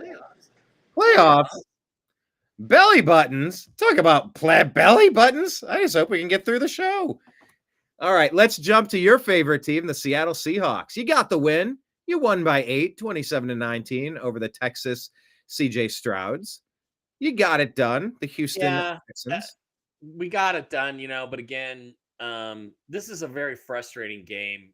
For me, I was over at the Mitchell Najigba abode for some pizza watching this game. We had some pineapple pizza, or at least they did. Yes. The gay pizza. But Brian got the picture of the pizza. Yes, yeah, I did. You did get that. Mike, did you see the thing I sent you about the chicken foot pizza? Yes, I did, and I almost threw up. So You should have. That was foul. yeah, thank you for that. You're welcome. Again, the safety. This game was consistently closer than it should have been, and part of that was officiating, which was really pretty bad, especially the safety. I mean, the safety. How you can take that safety away is beyond me. How anybody can even pretend that's not a safety. Right. The guy literally runs into the end zone and gets tackled there, and they say it's not a safety. That was terrible. That's crazy, insane stuff. So the Seahawks should have been up 19-0 at one point, and they weren't. And they had a missed or blocked field goal. They had numerous penalties. Jackson Smith-Njigba for the second straight week gets a completely unnecessary taunting penalty. He scores a touchdown and then dunks the ball over the goalpost, which is impressive for a 6-footer. But why the hell do you need to do that? You did it against Jacksonville. You spun the ball in front of a guy, and that was a momentum turner that made that game closer. So the Seahawks may be 5-2. You can't be unhappy with that. Literally, there's 2 plays where Darnold had his arm knocked. And other than that, they could be undefeated, but they just aren't playing that well. They make too many mental mistakes. Jim and I talked about this. Jim tried to scare me and say this game was going to be super close. It never really was.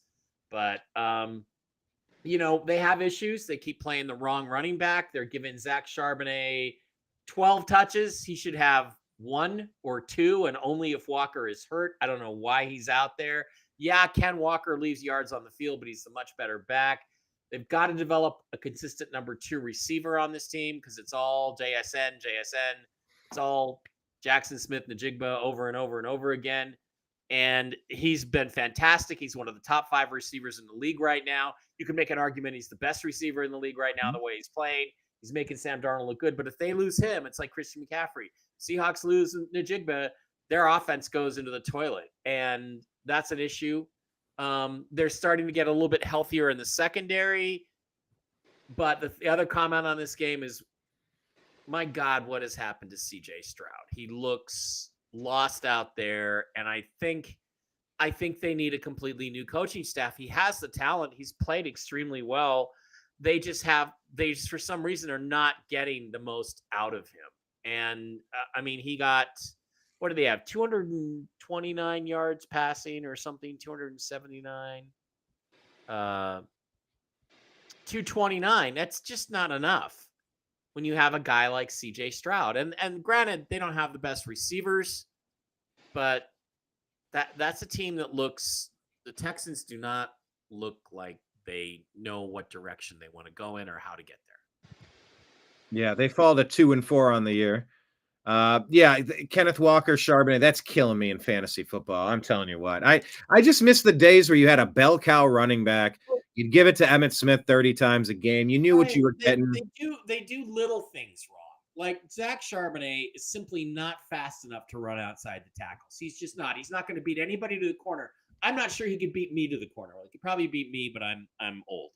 So, but you did stretch out this week, so if you're maybe you'll going be faster. True. It's little things. If you're going to give him the ball, it should only be on straight up the gut runs. If you're going to try to run outside, then that carry needs to go to Kenneth Walker, Jim.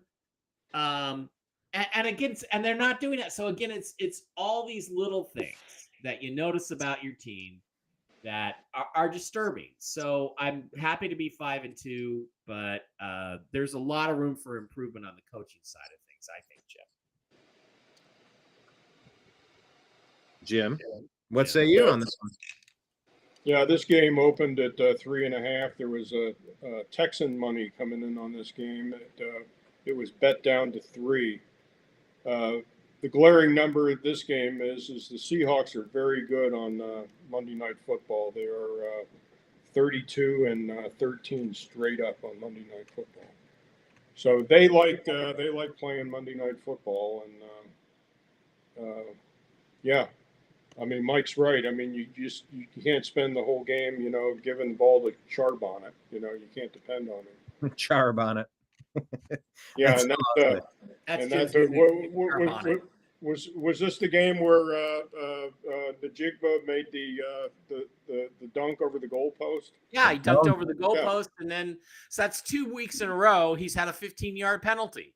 And those things hurt your team. You can't get away with that shit. And again, to me, this is a sign of a lack of professionalism at the coaching level. Yeah. The head coach should be fining that guy $1,000 or $5,000 or something like that and say, you need to stop this shit. But JSN is a Buckeye. He's supposed to know better. I thought it was cool, but it shouldn't hurt your team. He doesn't call him out in public, and that's what I want to see. I want to see this lack of discipline called out because the Seahawks are not good enough to win games on talent, Jim. They gotta play disciplined football, and they're just we talked about that. That's the Tony Gonzalez rule. Slam dunking the ball over the. On top of that, he hangs from the goalpost. I mean, well, it's a stupid rule, but and he sure looked good. Yeah. But it did look cool. I loved watching it. It looked so cool. But you dunk on that, you could twist that thing, and you got to pause the game, and you got to get people back out, recalibrating. That's the reason they outlawed it, Brian. They not only were dunking the ball, they were hanging on the damn goalpost. It's like the NBA. You're not cool, unless you slam dunk and then you hang from the rim for 45 seconds, for Christ's sake. Yeah. Ridiculous. All right. Well, that wraps up last week's action. We can go to our betting trends of this week. Mike, you want me to pull those up? You got those? I don't know who has them faster. I will share them. All right. We will pull up your screen here. By the way, make sure you're following all of the things. This is the Unhappy Hour, specifically the Unhappy Hour Sports Show. This is the Strictly Football episode on the new American media because the old American media failed. Mike, tell people about your shows and where they can follow you as well. Oh, Mike Bara 333 on YouTube. Also, Real News Live with Mike and Jen on Rumble are the places to find me. And Mike Bara Chat on Telegram, where I don't talk about football much, but I talk about lots of other stuff. And Seahawk Boy Mike B on Twitter. If you're going to do me a favor, do me that favor. Go follow me on Twitter and help get that football account going. I do drift into politics a little bit sometimes on that account, and I should not. Jim, are we starting with Vikings Chargers? That's the first game, right? That's the game this evening. All right, there we go. Vikings at Chargers. Chargers are favored by 3 points. This game opened at 3. It was bet up to 3.5, and it went back to 3. Over under on this game is 45. Vikings are 3-1 against the spread as a dog. The NFC North 39-25-2 non-division opponents. Carson Wentz. This is interesting. Carson Wentz is 7-0 straight up and 6-1 against the spread on Thursday Night Football. Vikings, the NFC is 23-13 straight up and 24-12 against the spread versus the AFC. Any comments, guys? Any interest in Um, betting this game? Well, I mean, I don't have time to go bet it because it's going to start in about 10 minutes, it seems like. But I'm going to definitely pick the Vikings. That Phone account, Mike. Well, okay. You don't have to jump in the Volkswagen. Yeah, so bet for me. So. Next game, Dolphins at Falcons. This is an indoor game. Falcons are favored by 7.5. Beginning of the week, it's still 7.5. Tua is 2-13 straight up as a dog. The Dolphins are 10-23 against the spread as an underdog. The Falcons, this would apply to them. The NFC is 23-13 straight up, 24-12 against the spread versus the AFC. Favorites of 4 points or more are 35-13-1 straight up. So if you're looking at the Falcons to bet the money line, I don't like that half point. Teams that played Santa Clara the week before are 19-33 straight up the week after. And the Falcons played Santa Clara last week. Okay, sorry. Anything, guys? Nope. Yeah. Santa Clara. Yeah. Yeah. Again. Next game, Bears at the Ravens. Lamar Jackson was seen practicing this week, so You know what Lamar was also seen doing? Did you see the video? no. He was a late night at a I don't know, like a street taco thing. He looked about as blazed as Towley from South Park. He looked as blazed as Harold and Kumar. He looked as blazed as Cheech and Chong on his late night visit to the taco truck. Just Maybe by the way, that's Lamar's problem. He's had a little bit too much fun with the old ganja this year. Maybe that's just putting it out there. All right, that's interesting. Bears are 16-33 straight up. By the way, the Ravens are a 6.5 point favorite in this game. That number has not moved. And the weather forecast is 58 degrees and cloudy. Bears are 6-23 straight up on the road. NFC North is 39-25-2 versus non-division opponents.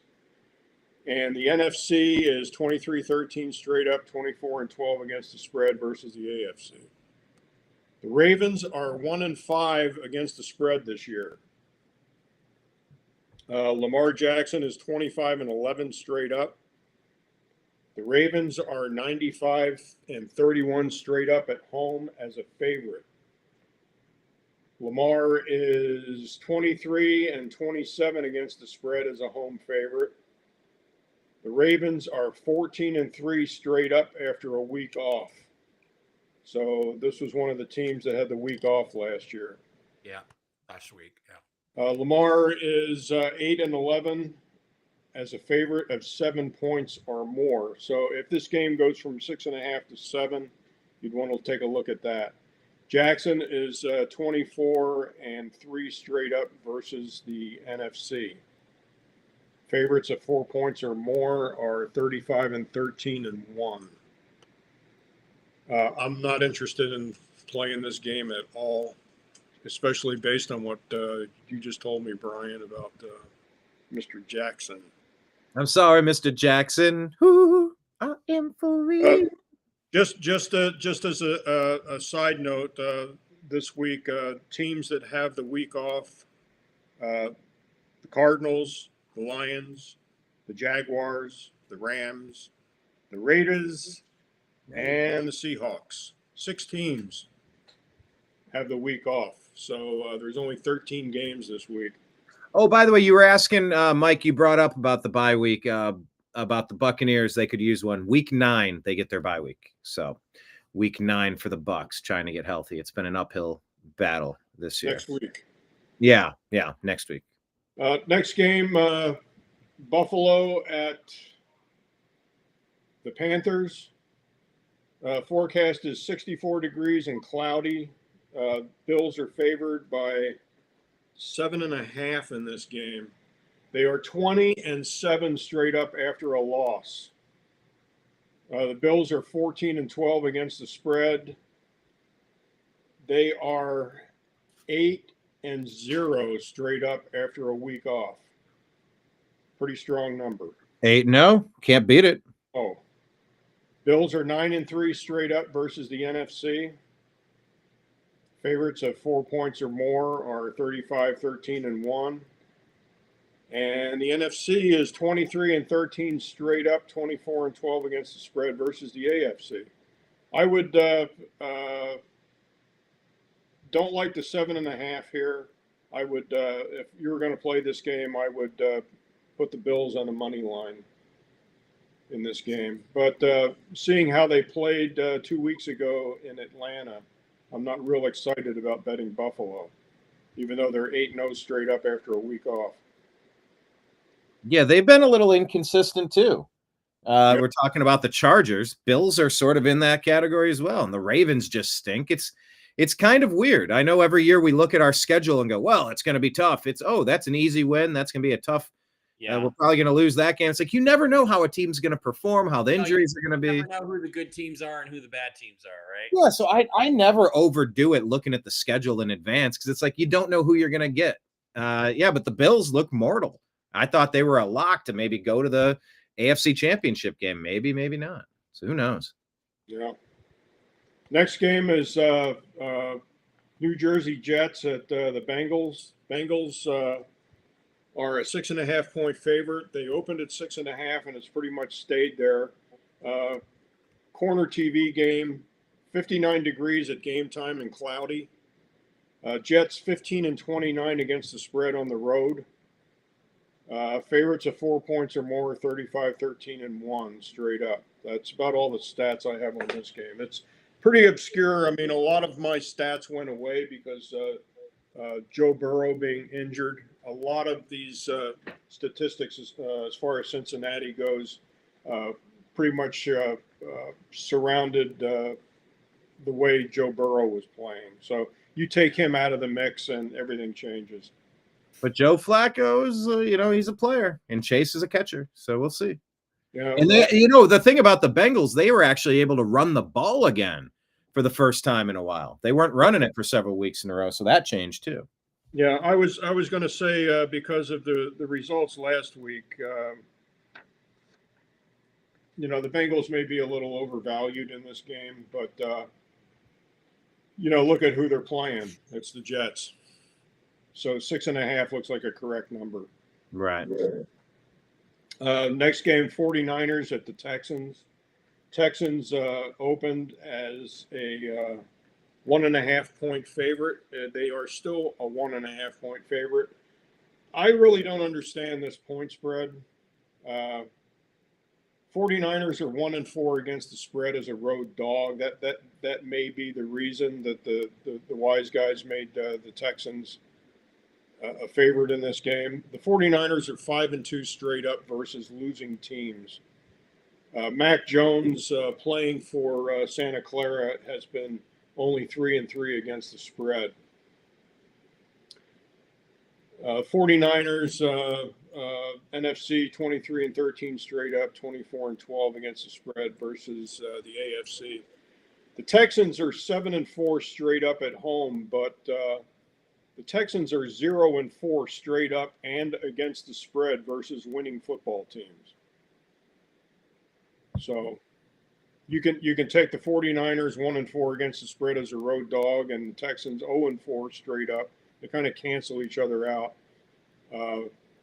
If I had to play the game, I would go ahead and take the 1.5 and play the 49ers in this game. Like Mike said, as long as Christian McCaffrey's still up and running, the 49ers have a chance to win the game. True. Yeah, they just get it done week after week. They just find ways to compete. Right. Browns and Patriots. Patriots are a 7-point favorite in this game. This game opened at 7. It is still 7 points. The only stat I have on this game, this is a conference game. They don't play each other too often, so favorites of 4 points or more are 35-13-1 straight up. So if you were to play this game, it would probably be a parlay on the money line as far as the Patriots go. Game time is 53 degrees and cloudy in Foxborough. Next game, Giants and Eagles. Mike, can you switch it to the next Yeah, page? I was just trying to absorb the Patriots Browns. Okay, yeah. Well, the way to absorb it is the Browns are going to win it outright, but that's Yes, okay. there you go. Maybe that's just me. Of course, should have known that. A couple of weeks ago, the Giants beat the Eagles, so the Eagles are still a 7.5 point favorite. Game time 59 degrees and cloudy. The Giants are 21-15 against the spread as a road dog. They are 6-12 against the spread as a dog. The Eagles are 18-10 against the spread. Jalen Hurts is 18-1 straight up as a home favorite. Pretty strong number. Mm-hmm. The Eagles are, I believe they're one of these bounce back teams. How did they do last week, Brian? They won. They dominated last week against. Right. Eagles are 7-4 straight up versus the Giants. They're 11-0 straight up versus the Giants at home. So the last 11 years, the Eagles have not lost against the Giants in Philly. Favorites of 4 points or more are 35-13-1 straight up. As far as betting this game, I don't like that half point. Division game, 7.5 points is just too many points. Any thoughts on this game, guys? I'm betting this game. I'm taking Eagles on the money line. I know I'm positive they're gonna win, but remember, they're trying to make Jackson Dart into a hero. The refs are not gonna let this game get out of hand. But Yeah, the Giants are one of those sneaky teams that they should have won last week. I don't know how they found a way to lose. The Giants scare me. I told the you Giants scare me. Altitude. It's the Broncos do not win that game if it's played at sea level. That is a fair point. But this season with Scattaboo and I don't know, the neighbors and Dart, I don't know. I'm seeing something different out of that team than I thought. So they're not gonna sweep the Eagles. That game last week, Brian, you brought that up. There was a stat that I saw, but I did not write it down. Okay. There was over 1,000 games played in the history of the NFL. And with that same scenario and the team coming back from that far of a deficit in that short a time, that was the only game that happened in over 1,000 games with that same scenario. It's one in 1,000. Yeah, one in 1,000 to come back from 18 points down late at some point in the fourth quarter.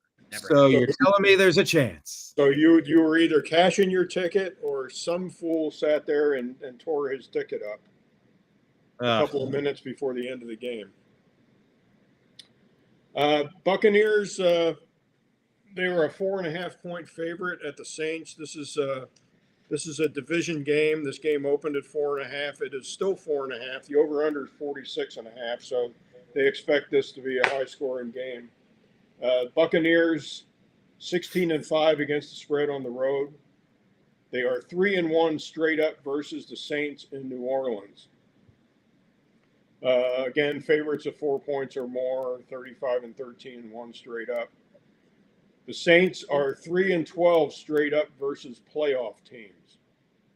That's teams that last year were in the playoffs, and the Buccaneers were one of those teams. Spencer Rattler is 1-12 straight up as a starter. The Saints are 1-5 against the spread as a dog.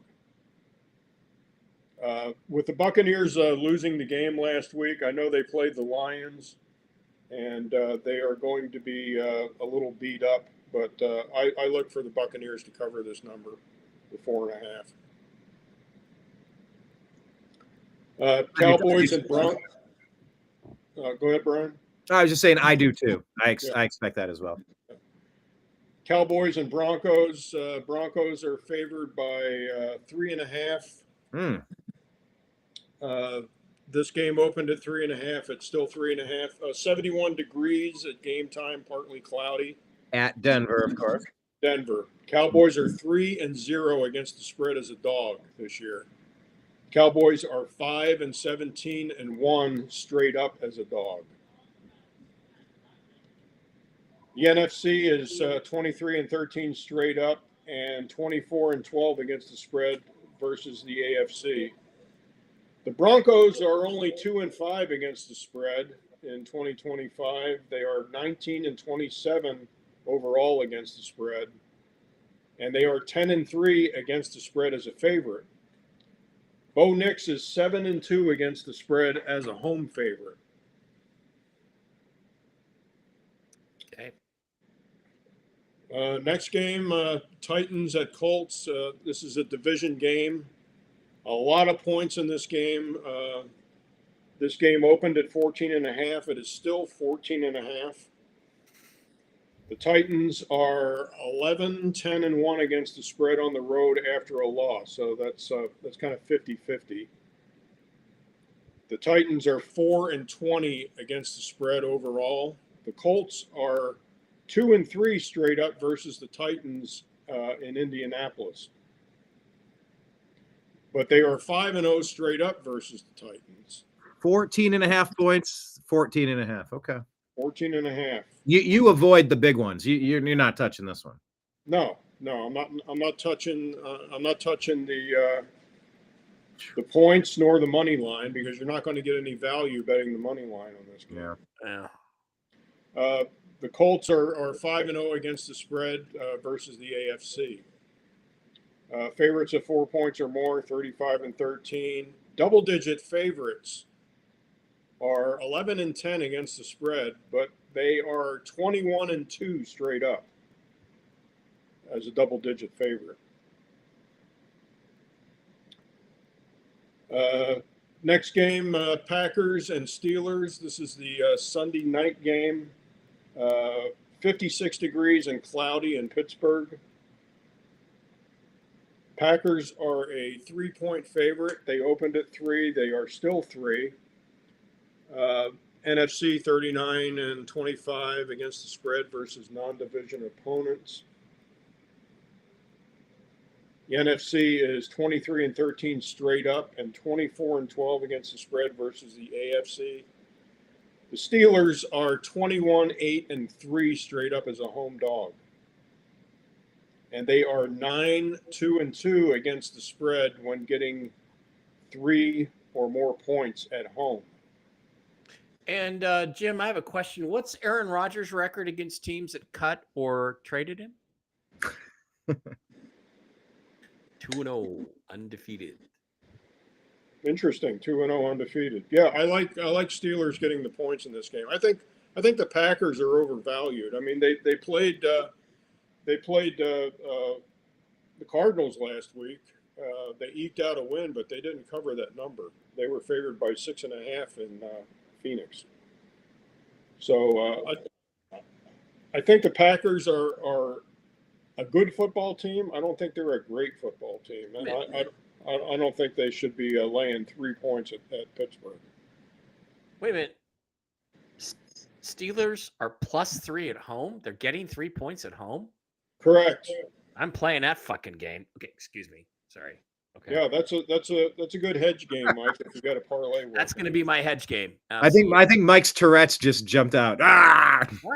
All right, Redskins Chiefs. Redskins Chiefs Monday Night Football game. This game's been all over the board. This game opened at Chiefs 10.5. It was bet up to 11.5. It's now 12.5. So it went to 12.5 because Jaden Daniels is not playing in this game. 61 degrees at game time and rain in Kansas City Monday night. Redskins are 16-11 against the spread. Again, NFC 23-13 straight up, 24-12 against the spread versus the AFC. The Chiefs are only 9-12 against the spread the last 21 games. Favorites of 4 points or more are 35-13 and 1 straight up. Double-digit favorites, 21-2 straight up. Again, putting this game on the money line.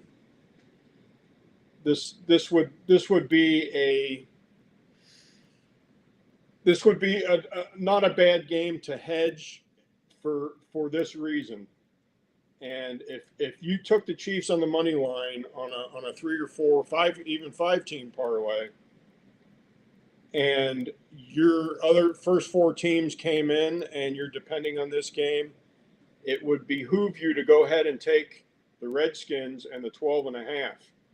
And the reason I say that is if you had like $100 bet, you could take the Redskins and get lay 12.5, probably even money, and you can middle the game. So in other words, if the game hit on 12 or below, you cash both tickets. Yeah. So that's the strategy in this game if you had to bet this game. But I tend to lean with Mike and go ahead and if you need a game on your parlay, I would play the Steelers. Okay. There's a lot of games. More value. There's a lot of games I want to bet this week. But right. Should I be a complete degenerate and go with the 5-team parlay? That's the question. Or I actually could go with a 7-team parlay because there's 7 games that I like. Oh, that's the definition of degenerate, right? All right. Should we do last week's picks and this week's picks? Oh, God, do we have to start with you being 14-1? You do. I was 14-1. The only game I missed is the Steelers game, which is kind of a fluky thing that happened. But always bet on Flacco. Absolutely. Yeah, always bet on Flacco. Yeah, exactly. I just killed it. I mean, Chiefs, Raiders, I had it all. I had Cleveland. I had my Seahawks. I had the 49ers. I correctly called that Atlanta was going to be shit on the road. I'm proud of myself for that. So there we go. Let's jump on now. I'm got to be in the lead again. Let's jump on to week 8 and take a look at tonight's game. Vikings, Chargers. I just like the Vikings. I don't think Wentz is that good, but I think that the Chargers are equally not good. The Eagles kind of manhandled the Vikings last week. I think they're going to be mad. I think Justin Herbert's in a slump right now, and he's not out of it yet. So until he comes out of it, I'm not betting the Chargers. They'll probably win because of that. Bills versus the 4-3 Carolina Panthers. The Bills are a much better team, so I'm just going to take the Bills in that game. Chicago, Baltimore. I don't like this game. I just don't see Chicago being consistent enough offensively. Caleb Williams, I love him, but didn't play that well last week. I think the Ravens at home, regardless of how baked Lamar is, probably squeak this one out over the Bears at home. Cleveland at New England. I hate to tell you, Brian, but I think you guys are setting up for another L. I think Vrabel's got them playing very well. I think Drake May is very under control. I think you have enough offense to score enough points to beat New England. Miami and Atlanta, the crummy game of the week. 2 left-handed quarterbacks. Michael Penix is the superior. I think the Falcons bounce back at home. They play better at home. They win that game. New York at Philadelphia, there is no way that they get swept. The Eagles get swept, the defending Super Bowl champions, by the New York Football Giants. I do believe they're going to they're going to keep this game is going to be close. I wouldn't touch the betting line on it, but what was it, 6.5, Jim? Not touching that, but I'm definitely taking the Eagles on the line. New York at Cincinnati. Until New York wins, you can't bet them. I think Flacco continues the momentum from last week, and he scores enough points to beat the Jets. The question is, what is enough points? I'd say 3 is probably enough points to beat the Jets, but there we are. San Francisco at Houston. I'm just not impressed with Houston. They just aren't impressing me. I think the Santa Clara 49ers get another lucky draw. They're catching a team at a bad time. Christian McCaffrey is healthy going in. I expect them to comfortably win that game. On the road, Tampa Bay at New Orleans. Again, I like Tampa here, the Buccaneers, for all the reasons Jim cited. I think that they're tired, but they're going to bounce back against just a not very good Saints team. Dallas at Denver. I'm going to take Denver at home, primarily because of the altitude. I hate to tell you this, Izzy, but I just don't think the Cowboys have enough juice to go in there and beat the Broncos. Although the Broncos gave up a lot of points last week to a not as good offensive New York Giants team, but they had the refs on their side. The Giants did. Tennessee at Indianapolis, what a rout. That's going to be the Colts. Steelers at Green Bay. I'm going with the Aaron Rodgers revenge tour. He's 2-0 against teams that cut or traded him. I think he goes 3-0. Green Bay just did not look that good against the Cardinals and the Steelers. However, they may not be that great, but they are definitely better than the Cardinals. Washington and Kansas City. Everybody knows who's going to win that game. It's going to be the Chiefs. They're on a roll. They got the refs on their side. And Jim, I'm going to reveal what I think I want to bet. Here's what I'm thinking. I'm taking the Bengals and giving the 6.5 because I think that's an easy win against the Jets. I'm taking the 4. If you're going to give me the 49ers and 1.5 points, I'm taking it. I like the Falcons on the money line. I think they win. I like the Eagles on the money line. I like the Buccaneers on the money line. And my 2 hedge games are the Colts. And I don't know. I might throw the Steelers into this. I might make this a 16 parlay and see if I can get lucky because the Steelers, if you're going to give me 3 points against the Packers, Aaron Rodgers, I'm thinking I'm taking that. I got to get down there. I got to get up there to the casino tomorrow and get this laid out. The question is, how much am I going to bet? How much is in my bank account? And am I going to be a degenerate and go with a 5-team parlay or a 7-team parlay? Or what am I? I mean, look, if you have confidence in your convictions. Just something to consider if you were thinking about taking the Bronco game or the Colt game. You could take the Colt game as a hedge game because the kickoff at that game is not until 1:25 p.m. And your morning games could be done, but you're going to have to be standing in the sports book because you don't have your phone account set up. Yeah. So. Okay, Mike, you can set up your phone account. I also, can we add Jim to the Pick'em? I think you're the admin on the league. I tried to last. I did send him an invitation. I sent him one. Yeah. Absolutely. Jim, did you accept the invitation? Since you're ragging on Mike for not opening his account, did you open your email to accept the invite? You know what? I don't want to throw it back to Mike. He was over here for the football game. He was supposed to show me how to do that. Oh, I forgot. We were so busy playing with your dog. I have the email. Is it my turn? It is your turn to go caveman style. I think Mike has pole position now in the league. You've really doing caveman. I was 12-3 last week. Woo! Respectable. Damn, that sucks. You went 12-3 and you didn't win the week. That sucks. Sorry. I didn't win the week, but I didn't win the week, but I won my parlay ticket. Hey, all right, that's Mike what's Bara, important. It's got Mike Bara. That's all there is to it. Yeah, Jim. And by the way, Jim, that has you at 68-40. We are tied now, 68-40. That's respectable. Yeah, it's all right. Is Izzy putting in his picks? Yeah, not as respectable as 73-35, but it's respectable. Okay. I'm going to text him to make sure. Let me know when you're ready, Brian. I'm ready. Okay. I'm going to go ahead and go with the Chargers at home this week. Carson Wentz is not a good quarterback. And breaking news. They're supposed to get Joe Alt back this week, so I'll go ahead and I'll take San Diego. I like Buffalo against the Panthers. Panthers won a football game last week. They're going to come back to earth. The Bills need to win. I mean, this is a must-win for Buffalo. I will take even based on Brian's narco report. I'll go ahead and take the Ravens to win. You know what? Let me do that. Let me pull it up here because I did find the clip. I want to show you.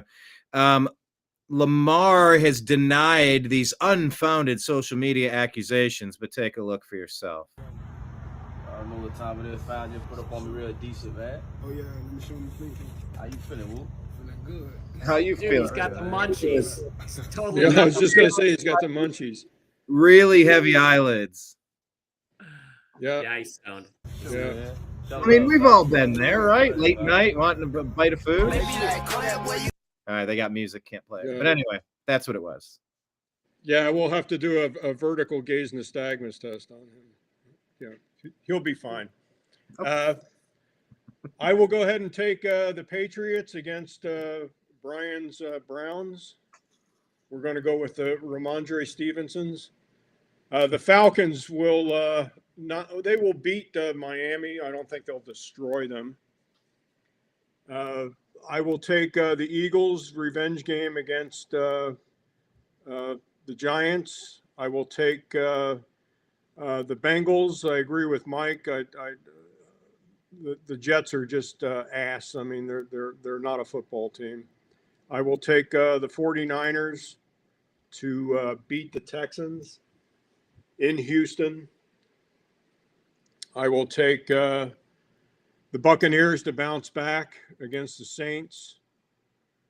I will take I'll take Denver against the Cowboys. The Cowboys are 5-17 as a dog, straight up. I will take the Colts to destroy the Titans. Yes. And we talked about the Steelers. That's a no-brainer. And the Chiefs. That's a no-brainer against the Redskins. The Daniel-less Redskins. All right. Well, there goes the caveman Stiley of Jim Mitchell, everybody. I still have that email, Mike. I'll do it. Oh, you can do the email from there? Good. Now we just got to get Izzy to do it. Did you invite Izzy, or can you send me the link? I could send Izzy. I sent everybody. He sent it to Izzy last week. Yeah. I believe that. It's all just babysitting after that, I suppose. All right, let's take a look at my last week. I was only 9-6. It sucks to be 3 games over 500 when I'm against these two sharks, these two Vegas insiders. But it's okay. 68-40 on the year.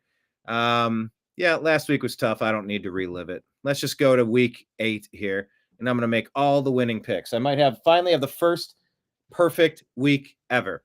Minnesota, Los Angeles. Oof.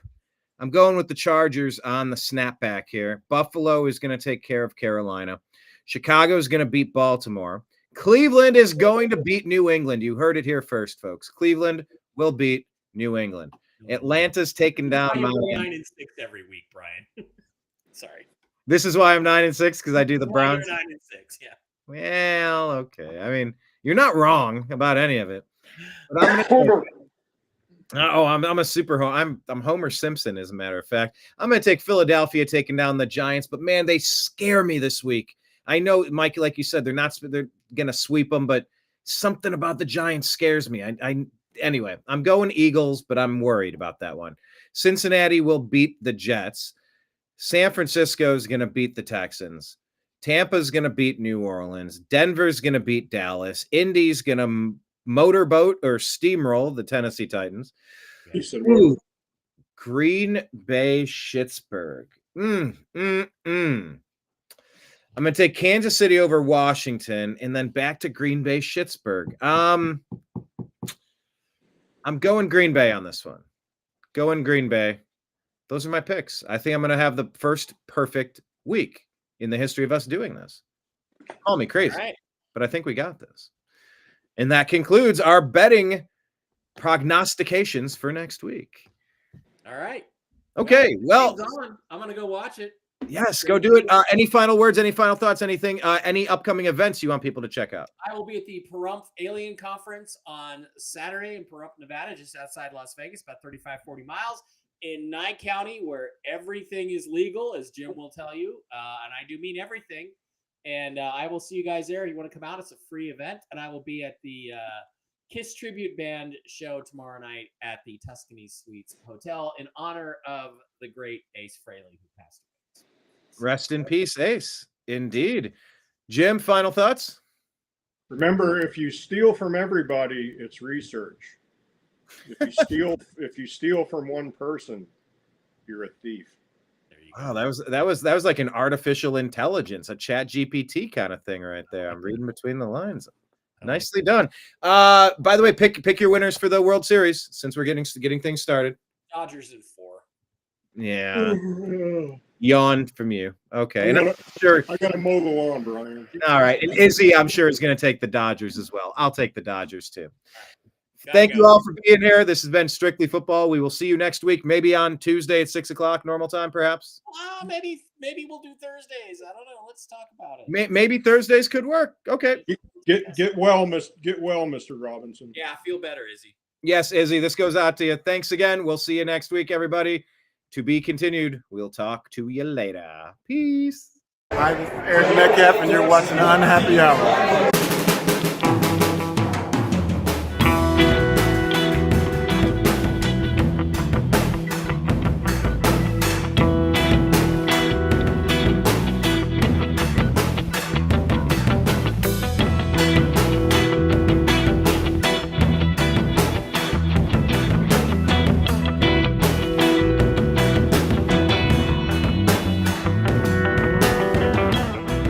The New American Media is proud to present a division of the Unhappy Hour Sports Show, Strictly Football.